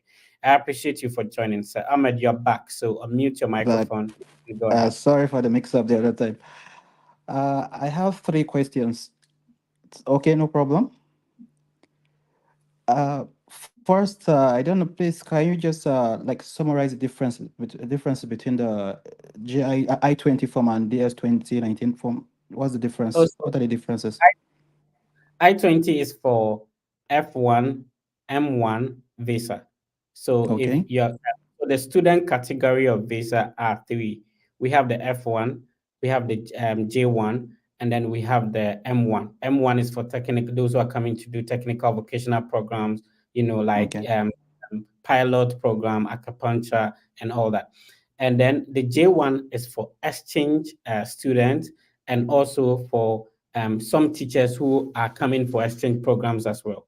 So there are restrictions in terms of J1. Sometimes it depends on the state not being able to get social security stuff. It depends on which state and whether you are in for an exchange student. So, for example, if a student is being sponsored by government, they are on J1. So people who get maybe Mastercard scholarship fund foundation, which is being sponsored externally, they are on J1. People who are sponsored by their country, they are on J1. So the J1 category of visa has a little bit of limitation compared to the F1. So at any point in time, you can switch from J1 to F1, depending on whether you gain admission to a new school or enter a new program, which does not fall under the J1 category. So if Okay. you are coming in for a J1, most at times, especially if it is a scholarship externally, you get, or if you are coming to teach as a teacher and stuff like that, you get the DS 2019. Okay. And Oh, F1, M1, mostly they get the I-20. okay. So, based on your, because you have more experience on this, which one is better for someone? Because I'm in a situation that I have the two options to utilize, so I don't know which one to go for. I'll go for F1. F1, right? Yeah. Oh, okay, Right. because I got admission in two schools. That's North Dakota and Bowling State University. So for the North Dakota, I got a government scholarship, And that's why you're but going in for a J1. Yes, but I already have, because based on I did some plus minus. I prefer to go for the North Dakota instead of the Bowling State University. I have enough fundings I have enough fundings that we cover for the North Dakota. So I wanted to confirm, is it because I requested first, I got the DS 2019. I don't know if I can switch it back to the F1 if it's possible. I don't know if it's So when you enter the country, you can definitely switch. So at the Okay. moment, I would want you to make the decision based on which one could easily get you the visa. So getting the visa is important. So if and the F1 will automatically have advantage over the J1. But Okay. you have to now look at your position and see, okay, which one could easily get you the visa. So you make that decision based on that before you think about the advantages, because you have to get here before you enjoy the advantages. You get it. So if the Okay. government scholarship can easily make you get the visa, I would suggest that go get a visa with that one. Then we can have another conversation once you're here. All right. Let's talk to Daniel. Daniel, how are you doing, sir? Um, yeah, I'm good, Mr. Fred. Thank you very Yeah, much for the opportunity. Please, can you hear go me? ahead. I can hear you very well. Go ahead. Awesome. Thank you very much. Please, I have two questions. The first one is I've gained admission into Western Illinois University, Mhm. and I've received my I-20. In fact, I got $4,000 merit scholarship, and I've provided a proof of funds to have received my I-20. But I also applied for the teaching support assistantship, of which the decision will be made at the end of March or early April. I have my I-20. Since it is delayed, I want to know if I can use this I-20 to apply for or to schedule for my interview date, and when the decision is made and I'll be given the I-20, the TSC position, I can contact the graduate school to update my I-20 for me, or I Yeah, want to obviously know from you. you can do that. That's the best way to go about it. Especially that will give you an opportunity to secure a good date for your interview. And when the scholarship is given, all you need to get is to get the I-20 updated to reflect the new funding. And I've had opportunity to access a lot of people to Western Illinois. If you send me an Instagram message, I'll be happy to connect you with those guys on campus as well. Let's talk to Spencer. Spencer, how you doing, sir? Fred, I'm good. Thank you for the opportunity. I applied to 4 schools, I think, yeah, and I got the admission for 2, but without funding, I've been trying to talk to the professors, but they kind of course I'm doing, which is cybersecurity. They keep giving me the feedback that due to some financial constraints, they've stopped sponsoring that particular courses. Nonetheless, on my I-20, my uncle would be willing to sponsor for that and fully sponsoring for that. So on my I-20, I used my uncle's own. Is- So I want to know, would it be a red flag with the consulate since my uncle will be sponsoring? The most important thing is being able to produce enough funds to get your I-20, and the amount on the bank statement should be at least about 25% above how much the school requires, and your ability to explain the sources of finance for your uncle, why he has his family and will be able to sponsor you, and every information possible. And of course, if somebody is sponsoring you with such an amount, what benefit would it be to the individual? So confidently being able to articulate yourself during the interview and be able to explain or answer the questions the visa officer will ask will go a long way to help you out. So that shouldn't be a problem at all. Okay. Oh, okay. Spencer, you had another question. Yeah, I wanted to say kindly add me to the mock group so that You should have an interview scheduled. You send me an Instagram yeah, message. I have an interview scheduled. I've sent Yeah. you screenshots on Instagram. So Then I'll kindly. definitely reply. Let's talk to Bismarck. Bismarck, you're back. Go ahead, sir. Yeah, I don't have any question more, but I just wanted to stay by and listen to what people Oh, would, okay. would The ask. studio Yes. has the studio has a limit, and so I would have to take you off, and then you can join us on Facebook or YouTube, depending on which one is convenient for you, and you can monitor the conversation from there. Kingsley, how are you doing, sir? Kingsley, go ahead. I can hear you, sir. Please, Hello. can you hear me? Okay, Kingsley have network issues. Let's see if we can bring another person on. Big man. Yes, So is that your full name? Like your name is Big Man? yes. Good evening. Yeah, Yeah, good evening. please, I want to make an inquiry. Like, I applied to many schools, but two of them has given me admission. But University of Bridgeport, they gave me a scholarship of 4,000, of which is not enough. So I reached out to them to make inquiry if they could give me another funding to support, but they told me that they won't be able to get me another funding. And the first school that gave me admission is Montclair State University. For them, when I was applying, I indicated that I needed a graduate assistantship.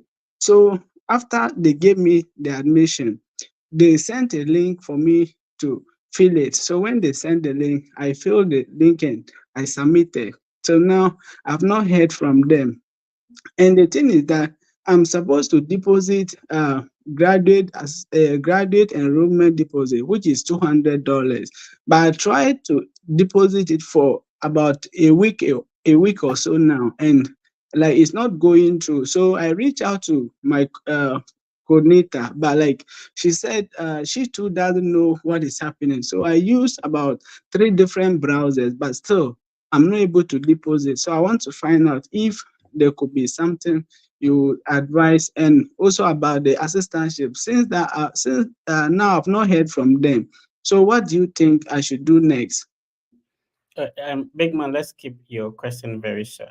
So the question now is you are finding it difficult to make the enrollment deposit. Is that the case? Yes. Okay, so technically, it might be as a result of your bank, either a Visa card or Mastercard, not working directly or correctly. Maybe you should also check the equivalent. Sometimes, if you use the market rate to check the enrollment deposit in reference to how much is going to be in your local currency, the Visa, there are other charges that comes with it, and normally the exchange rate is not the same as what you think it is. So is it possible to add additional amount to it? And also, if you could check, have you ever used your Visa card or MasterCard to make any payment abroad before? Is your Visa card only restricted to your home country? If that is the case, another option would be that you can get in touch with any student who is also studying here, or anybody. Maybe they want to transfer money home. You can transfer the money into their family members' account, and then they can make use their credit card or Mastercard to make the payment for you. Now, when it comes to University of Bridgeport, there may be avenues that you could use to get funding. So let me understand, when before applying to the university, did you reach out to know whether they do have scholarships available or not? No, like, to be honest, I don't. Okay, so that's the major mistake that a lot of people make. This process is not a try and error, and I'm glad I have Hakim here. Hakim is a brother who works at the admissions office at Carolina University. So you need to be able to reach out. It's not a try and error process. So you have to reach out and ask if your department actually has the scholarship before you apply. Don't just finish applying and later on, if the department do not have funding, it's not like a big deal. It's not a surprise or a shock to you. Hakim, you're welcome. Thank you for joining me. Thank you very much, Fred. Yeah, You're really doing a nice job. thank you. Actually, I'm in Canada now. Oh, Just okay. came, yeah. So just came for. So from next week, I'm just gonna be working from home. Just came for to care for my family. My family is in Canada, so I see. yeah, Great. that's my So bro. I Yeah. was thinking about reaching out so that we have a session Yeah. specifically on Carolina University. So Yes. I'll chat to you so that we can have a Of conversation. course, like it's even the best time because this week I am actually off, although I'll be working from home. So which means that for a week at least I'm free. I'm far from US. I'll reach out so that you can provide us a lot of insight Eh, information yeah, about Carolina sure. University. That would be great. Of course, of course. And I want to say this, you are really doing a great job. Fred, Yeah, I I appreciate it. wish everybody could know what you're doing. We that we're here, we really personally I appreciate what you're doing. I wish those guys knows what you're doing for them. Right. Kudos. Keep it up, bro. Would you want to stay along so people have questions? Yeah. Although I just arrived from fly, but well, I can't see your live location and I will join. Yes, I'm here. I'm here. Obviously, Hakim works as admissions officer, so he is a big man. And maybe I for him, and I'll be here. All right. So, Purposely, go ahead with your question, sir. All right, Fred, thank you so much. Hello? Yeah, we can hear you, Purposely. Hello? Yeah, all right. Um, Thank you, Fred, for the good work that you're doing. Actually, my concern is that I have received an admission from University of South Florida, and I was given the funding, which is a partial funding and partial tuition waiver. And then it is written you are responsible for paying the fees. Now, I have contacted the coordinator to find out what actually the fees that I'm responsible for paying. I read on the site on when you are given a graduate assistantship of 20 hours per week, and per what I had, it means that I am eligible for tuition, and that I will pay tuitions like matriculation fees, and then I think the athletic or one some fees which are mandatory. So I'm a bit confused. I don't know if you have an idea about that particular fees, which All right. So, Purposely, according to what you're saying, you have a full scholarship, which is a 20-hour GA, right? yes. Okay. So, Hakim, can you help us out here? I have a little bit of information because I had the same thing.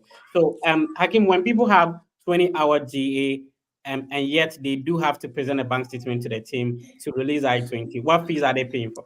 Okay, so basically, schools might be different, but generally based on Education USA, so and their USCIS, what you are paying for, tuition. Now, people usually mistake the tuition for other breakdowns of their fees.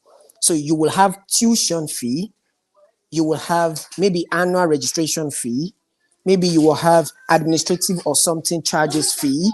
They will sum everything up, and you also have living expenses. So your living expenses will cover for your book, some other expenses. Now, when you sum all that up, my amounted to $30,000, including your tuition. including So your if they tuition. so if So they if tell they you they are giving, so if they tell you they are giving, I'm hearing myself back. I'm hearing myself. Okay, so if they tell you they are giving you 20, if they tell that they are waiving your tuition, that means they are only taking care of your tuition. Other charges are still intact. You still have to pay those ones. So the only thing you need to find out from the school is, are you paying those charges before leaving your country after the visa is approved, or you have to pay that when you receive an admission, or you have to pay that when you get to the United States. So those are just the questions you have to pay. There's difference between tuition charges. You will have tuition waiver, but there are still other charges. So that's the best way.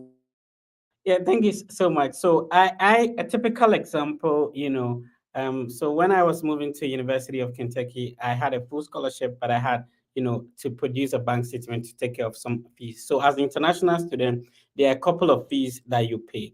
And so if you are given a tuition, the school fees is a whole, tuition is just an aspect of the whole school fees. Your living expenses come, other expenses come. So you getting the 20-hour, that's the maximum an international student can get, which is the stipend to be receiving and the work and all that. So some schools you may have no deficit and you don't have to produce a bank statement. But in some schools, you are supposed to. So, Parkos, I'm glad you asked that question. I think, and Hakim has produced the best explanation as well. Let's talk to Angela. Angela, we can't see you. Let's see if we can hear you. Hi, Angela, go ahead. Fred. Hi, Fred. I hope you are good. I'm good. Please, can Hakim, you hear me? yeah, go ahead. Um, Please, I applied to Anna Maria College at Massachusetts for bachelor's in nursing, and I was given a partial scholarship of about 33,000. Yeah, should I say? Angela, And out of that, Angela, 33,000 is not small.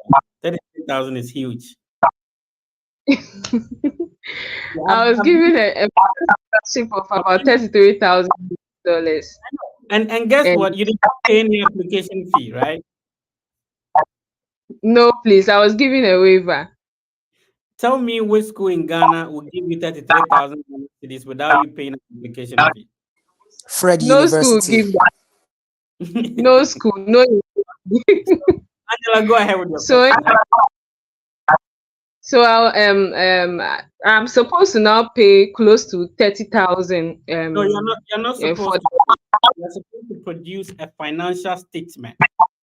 Nobody's asking you to pay any money from home. That's it. Oh, okay. And So now my problem is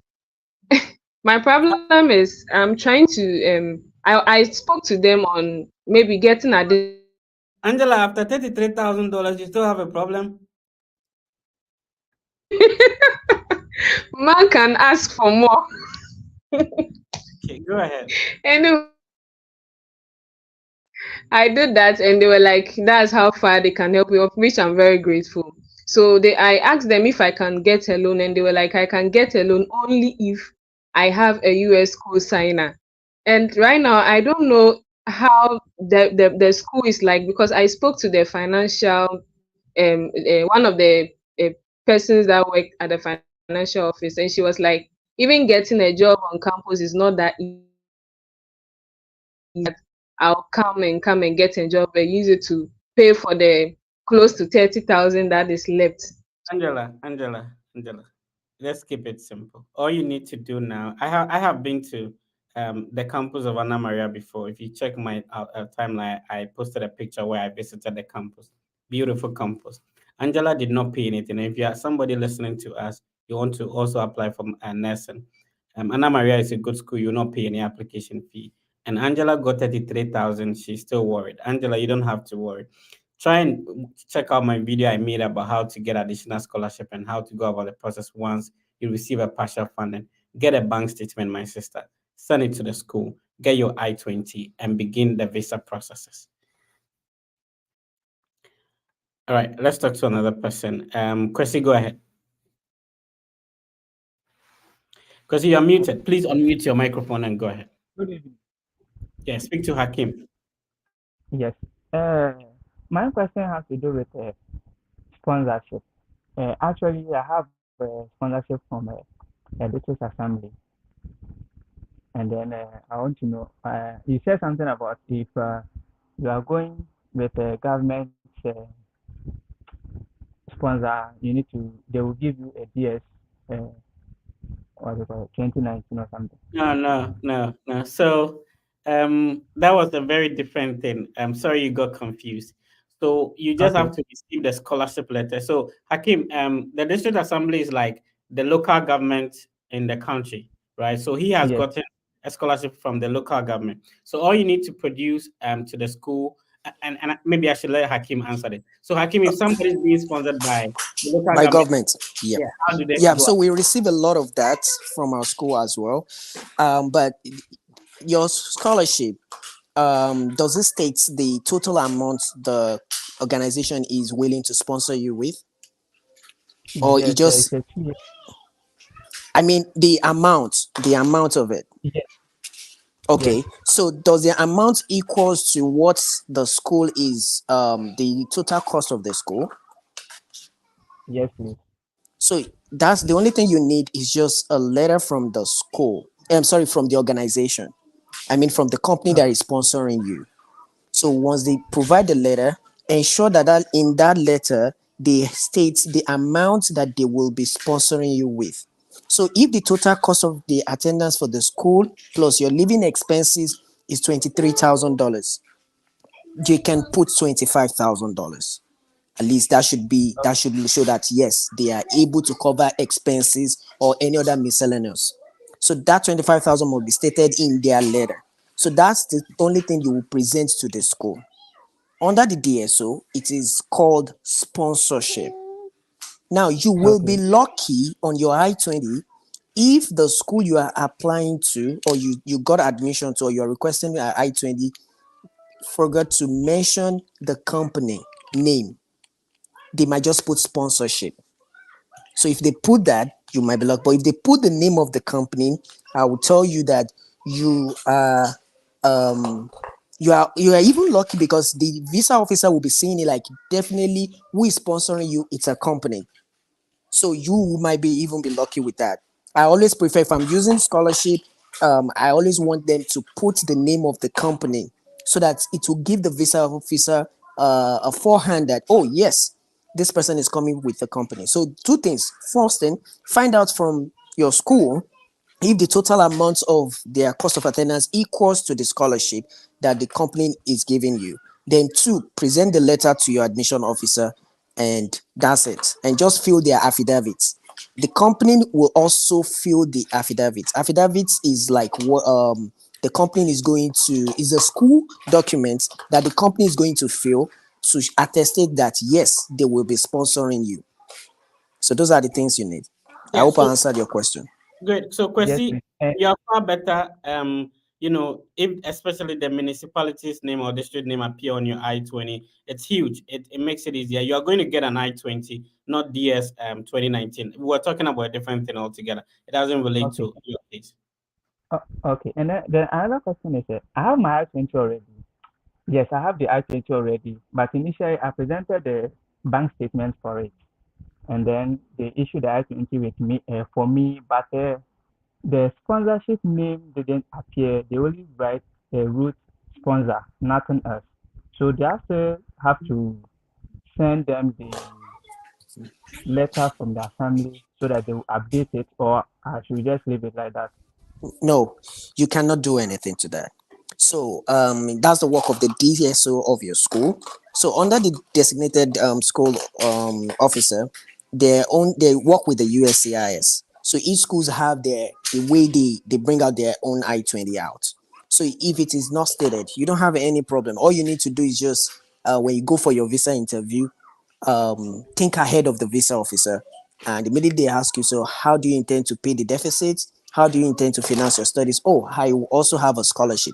Note, when you are telling a visa officer that you have a scholarship, before the visa officer will ask you for that question, defend yourself. Oh, I have a scholarship. I was given the best work or best something. Sell yourself out before he asks you that question, because they'll be looking at it that you are being given a scholarship. How? Why? He might not want to ask. So that's just my own advice for you.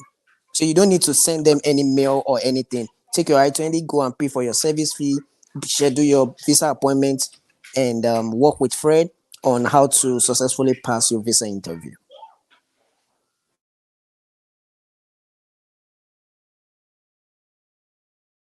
Fred, you are mute. Let's talk to Christopher. Christopher, how you doing, sir? Oh, Christopher. Okay, Christopher is gone. Messi is on. Messi, how you doing? Please unmute your microphone and go ahead. Okay, Messi cannot hear us, so we talk to John. John, please go ahead, sir. Good evening, Mr. Fred. Go ahead, sir. Good evening, sir. Please, I'm very, very grateful for all the work they have done. Please, I want to ask a question. Please, me booking a session with you. First of all, I want to ask which document should I gather and keep to book a session with you? So I don't want to be a situation whereby I will book a session with you while the documents are not complete. What qualification do you have, bro? I have a BSc in public health and I want to do master in public health or nursing. Okay, so obviously you should have your transcript, your certificate, 3 letters of recommendation at least, and then you should have a resume or a CV, English proficiency letter, and if you have a statement of purpose written, great. If you don't, we'll figure that out. Let's talk to another person. Isaac. Isaac, you're on. Please unmute your microphone. Okay, Mr. Fred, my question actually is directed towards Hakim. Okay. Yes, we are actually exchanging emails at the moment concerning a PhD program I'm trying to apply. Oh, really? Yes, exactly. It's me. It's me. I'm the one disturbing you. It's Isaac Ayrebi, the one who I'm applied in a for meeting. I'm in a meeting. the one who applied for the PhD in healthcare administration. Okay. Okay. Okay. I wanted to find out. I wanted to find out from Mr. Fred if the concerning scholarship, the scholarship opportunities aside, the one that's the presidential scholarship from which is being given by Carolina University. But you happen to be on the platform, so then let me direct the question. No problem. You're lucky. So I'm your admission officer. Is that correct? Yes, exactly. Okay, good. So you have the floor. So apart from the presidential scholarship, are there any other forms of scholarships that are Yes, available? we do have student employment opportunity. Okay. Yes. We actually have a skill. Firstly, have you been given admission? No, not yet. If you recall, I sent an You know, evaluation. I attend to series of. I'm sorry, but I'll try to figure out. You can shoot me an email. Just tell me. Okay. Just introduce Okay. yourself. You can put the subject as this is Isaac. I will remember Okay. then. Okay. I can bring your file on board, and we can be able to talk about that. So, Okay, then. if you have not been processed for admission, so we have scholarship based on the presidential scholarship, and we have graduate assistant. We usually call it, from our own school, we call it student employment. Okay. So yeah, student employment. So during the school hours, you'll be able to work with either a professor or an administrative officer. It all depends. So it's going to be a general letter.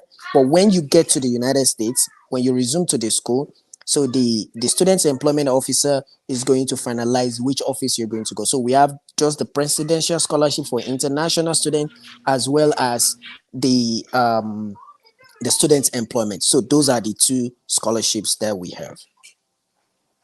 All right, let's talk to Michelle. Michelle, how are you doing? So I'll be planning with Hakim to bring Hakim on one of these days, and then we'll specifically be addressing issues with Carolina University. Michelle, how are you doing? Go ahead. I I'm like it. good. Looks like Hakim's on.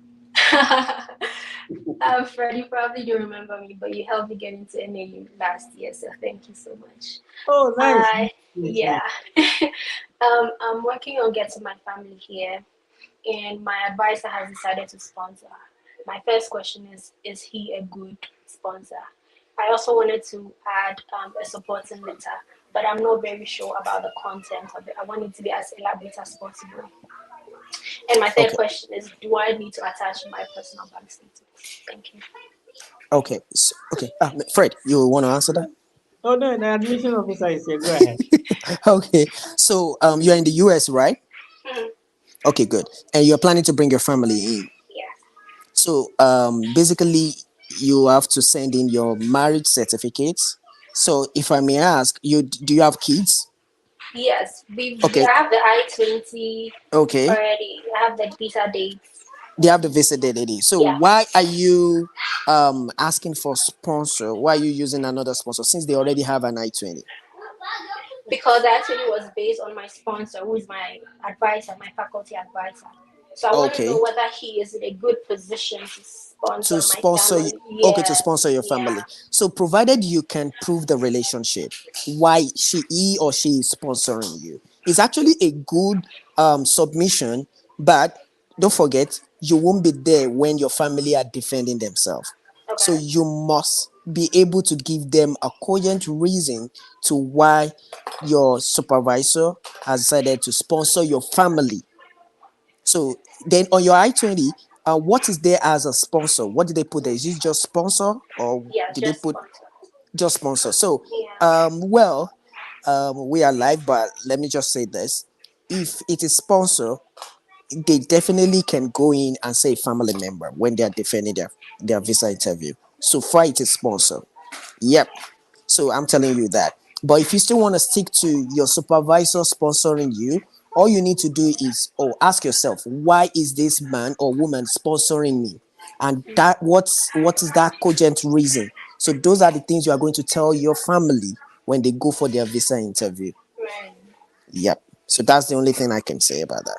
If Fred has one or two things, can drop it. Yeah, and so Michelle, you're in Flagstaff, right? Yes. Oh, Oh, I'm glad you remember. I recently came to Flagstaff. Actually, I drove through Flagstaff. I did like Oh, an internship in Phoenix. Phoenix is super hot. I Like, know. yeah. They said it only snows in Flagstaff. It doesn't snow in. Okay, so Michelle, if you're on the, so it means that you're on the page we created for those who got your visa approved, right? No, when I changed numbers, I lost the Okay, so picture. we actually have a different page for B1, B2, F1, F2, F2 visas. I mean, all those we've assisted that wanted to bring their family, we created a page for them. So there are people who have gone through the process. So if you send me a WhatsApp number, I'll be able to add you to that page. The second thing is that, so it's is it only your husband or your husband and your kids? My husband and my daughter. Okay. So here's the thing. Have you booked the interview already? Yeah. Oh, okay. And they have a date. Yeah. Because I was going to suggest another way around. How old is your daughter? She's 11 months. Okay, so it means that your daughter could have qualified for an interview waiver if you use your daughter for the main application, and your husband will be like a supporter, like you support. I don't know if you get what I'm saying. Yeah, yeah. Because of you, your daughter would have gotten an interview waiver. They wouldn't go for the interview. And then you add your husband to it. So when you apply, you see, you use your husband as the main applicant, and then you added your daughter to it, even though you pay for 2 visa application fees. Now your daughter would have qualified for an interview waiver, and then you add your husband to it. They wouldn't have to go for an interview. But that's no problem. You've gotten that done. Now if your husband is able to get a bank statement, and I think you should link up. I think we can't talk a lot of things here. So please you link up. Link up. Nice meeting you. So Northern Arizona, should people apply? Oh, yeah. What are you studying, Michelle? If you can talk. Um, oh, Fred, so I actually came here for a master's. Yeah. But when I came here, they offered me a PhD. So I'm doing a PhD in applied linguistics. Applied linguistics. Yes. So if you're listening to us, Northern Arizona, they used to waive application fee. Are they waiving it again? I'm not sure about that. I know they've done it 2 years consecutively. I don't Yeah. know about the next year. Okay. Yeah. So if you're listening to us, Michelle benefited from the Fred effects. Now she's looking good in Flagstaff, Arizona. It's a beautiful place. You can also apply to Northern Arizona University. All right, Michelle, nice to connect you. I really appreciate it. Yeah. Yeah. So let's Kwesi has been back, yeah. So let's bring another person on. Christopher, unmute your microphone. All right, please can you hear me? But Christopher, smile a little bit there. You are too serious. Don't take it high. Nonsense what I say. If you come Okay. forward, why you best? Oh, I know, bro. I know, bro. I know, bro. So go ahead. Hakim is here. All right, thank you so much, Fred. Thank you so much, Hakim. I applied to an university called University of Angelia. I don't know if I pronounce it well. And the course they gave, the course I applied to was business. I applied for business management, and they actually gave me the course, but they gave me £5,000 as a scholarship. But they are requiring me to make the same amount, that was about £5,000, a deposit by July, also I think July. So I don't have that amount, and I don't have anybody to support me with that. So I was actually ignoring it. So when I saw you live today, I wanted to ask, is there a way out that you Okay. If I get you correctly, you said pounds. Is it in the US or in the UK? It's not rich, I said. Not which. Yeah. Okay. So in US we actually spend dollars. We are here to be spending pounds. That's number one. Number two is school asking you to pay a $5,000. Um I wouldn't say it's advisable. I stand to be corrected. I stand to be corrected, but I don't think it's advisable to pay such amounts when you have not even gotten your I-20.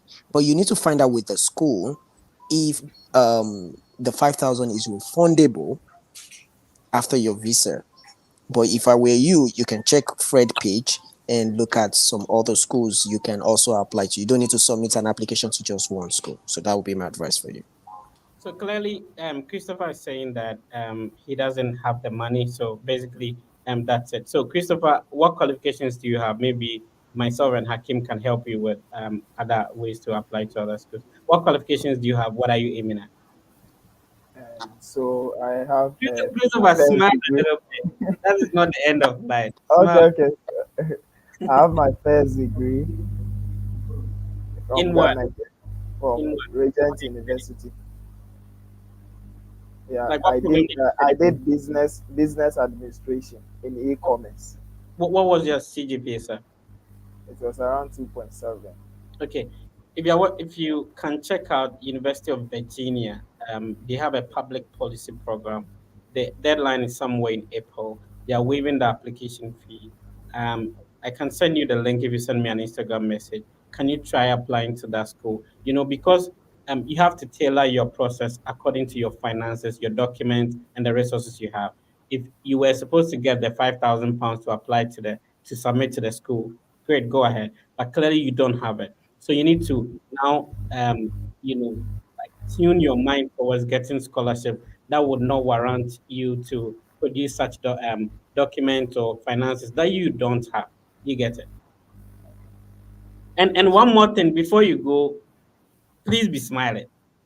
All right, sir. I'll do that. Yes, please be smiling. Well, let me put a smile on your face. Maybe you're going to smile. Check out to Carolina University. You can shoot me an email, akim@carolinau.edu, and I'll be providing you a waiver code. Okay. All right. Thank you very much. You're welcome.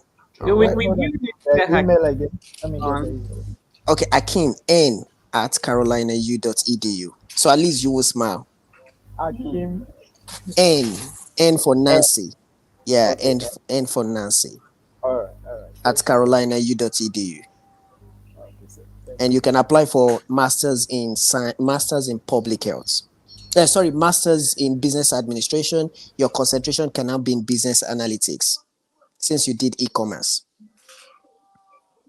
Okay, so it's good he's smiling now. We've been like, Yes, smiling. Hakim, any final words to anybody? But just like I said, we'll plan and bring Yes, you I'm on. available. Yeah, Yeah. you actually picked the right moments, the right period. Yes. Well, basically, I want to say everyone trying to study abroad, you shouldn't give up your dream. Yeah, study abroad is expensive. I can remember when I first submitted an application to different schools, the advice my brother was saying, like, are they giving you sponsorship? Are they giving you scholarship? But when I applied, I didn't have much scholarship, but I have a determination to do what? To continue with my education. So first put that interest in mind that yes, you want to proceed with your academic. So once you have that at the back of your mind, that will be pushing you by the time you even want to give up. So for whoever wants to study abroad, don't give up on your dreams. Ensure that yes, you communicate with the admissions, the school admissions, whichever schools you are applying to, communicate with them, ask questions. Trust me, they will reply you. It might take longer time, but definitely they will reply. They will reply to your messages. If you have any questions, you can reach out to me, akimhen@carolinau.edu, concerning admissions requirements for Carolina University, and I'll be more than happy to provide a guidance for you guys. Thank you very much. All right. Thank you, Mr. Fred. Thank you for always putting smile on people's face, and also when you see me live, I appreciate the fact that you I'm come in. always join. I'll first join the Instagram. I'll Yeah, log out. I'll join the Twitter before picking my phone. yeah, great. And once I Because see, I'm also learning from, sincerely, I'm also learning from you. And I must say this, We appreciate your platform and will receive thousands or number of students from Ghana. In fact, if they could actually complete their application, maybe Carolina University will turn to Ghana University. Carolina Ghana University.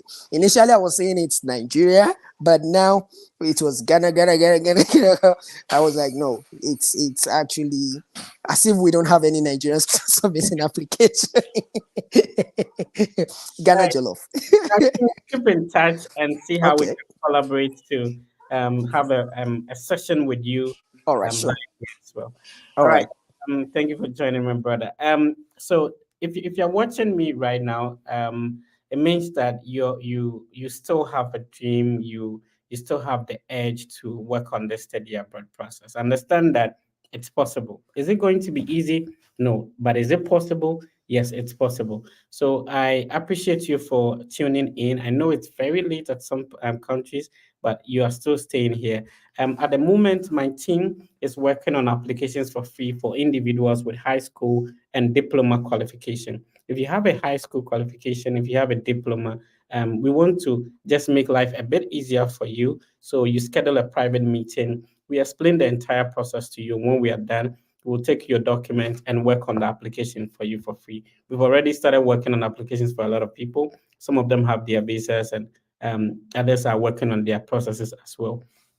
So much. I appreciate your comment on YouTube. Thank you. And if you have a visa interview scheduled, understand that you would need help when it comes to preparing for the visa interview. Don't keep things to yourself. Don't get denied before you come and seek for help. There are a lot of people who have been through the process. So I have had the opportunity to get a visa approved twice, and then I've had opportunity to assist a lot of people also get their visas approved. So we do have a mock interview platform, which you can send me a private message on Instagram. Just let me know that you have a date scheduled. I'll bring you on board. We meet daily to guide you through the process. It would also be very important that you talk to an experienced individual. So I have a connection with former visa officers. They are called Argo Visa. So you can use the link I'm showing on the screen to be able to schedule a private consultation with a former visa officer. And the link is what I'm showing on the screen. And they'll be happy to guide you to review your document. If you've ever been refused, no problem. There is always an opportunity to try again. So please do not give up. There's still an opportunity for you to make it through. If you are yet to start an application, no problem. You're not too late. What happens is that in studying abroad, unlike most African countries where you can only apply to school at one time, and when you miss the deadline, that is it. No, studying abroad, you can apply for spring semester, you can apply for summer semester, you can apply for the major semester, which is fall semester, and there are even some universities that have what we call rolling admission. Now, what it means is that at any point in time that you wake up from bed, there is always a school to apply to. So they do have rolling admission. And when you submit it, there are even schools that would give you admission within 2 weeks after you submitted the application. So it's so possible you can do it. If you've received admission without a scholarship at the moment, understand that that is not it. That's not the end of it. So most universities, the admission will come, and later on, you would hear from them in terms of scholarship. Try and master the idea of emailing and contacting professors, talking to them. Be polite. If you write something and you're not very confident with it, you can give it to somebody to review it for you. You shouldn't. It shouldn't be that you submitted the best of application. So the fact that I got admission and scholarship into a university does not mean that I had the best of application or there were no errors at all in my application. No, human being, we can only continue to try and do our best. We cannot have a perfect application at any point in time. And so to anybody listening to me who had a lower CGPA, there are people with lower CGPAs than yours who have been able to make it to study abroad. So you can do it. If you had a WASI result, you had an F9, you had a D7, you have an E8, family is about to kill you. No, that is not the end of life. Tell them there's somebody called the Fred effect. He said that it is possible, even in my condition, to be able to study abroad. Now let's talk about money. It's not always all the time that you have to have a huge sum of money before you can begin the process. Let me tell you something. When I began my process all the way in Bole Bamboy when I was a national service personnel. I only had the hope and the 559 I was receiving monthly.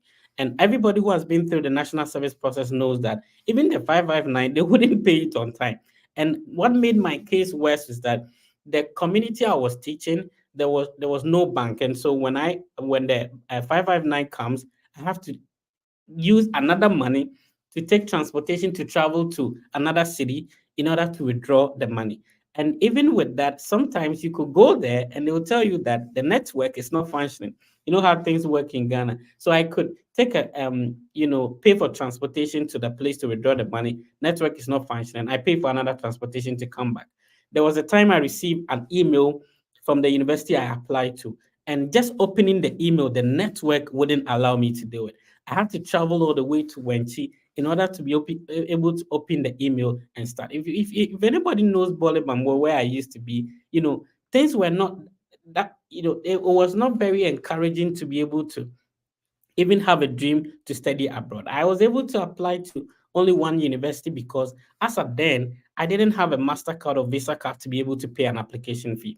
I didn't have the information I have now that you can even get an application fee waiver to apply to some schools for free. So it's possible you can do it. And now there's a lot of information out there such that most people have been through the process. They have YouTube channels, they have Facebook platforms, they are sharing ideas and information on how you can do it.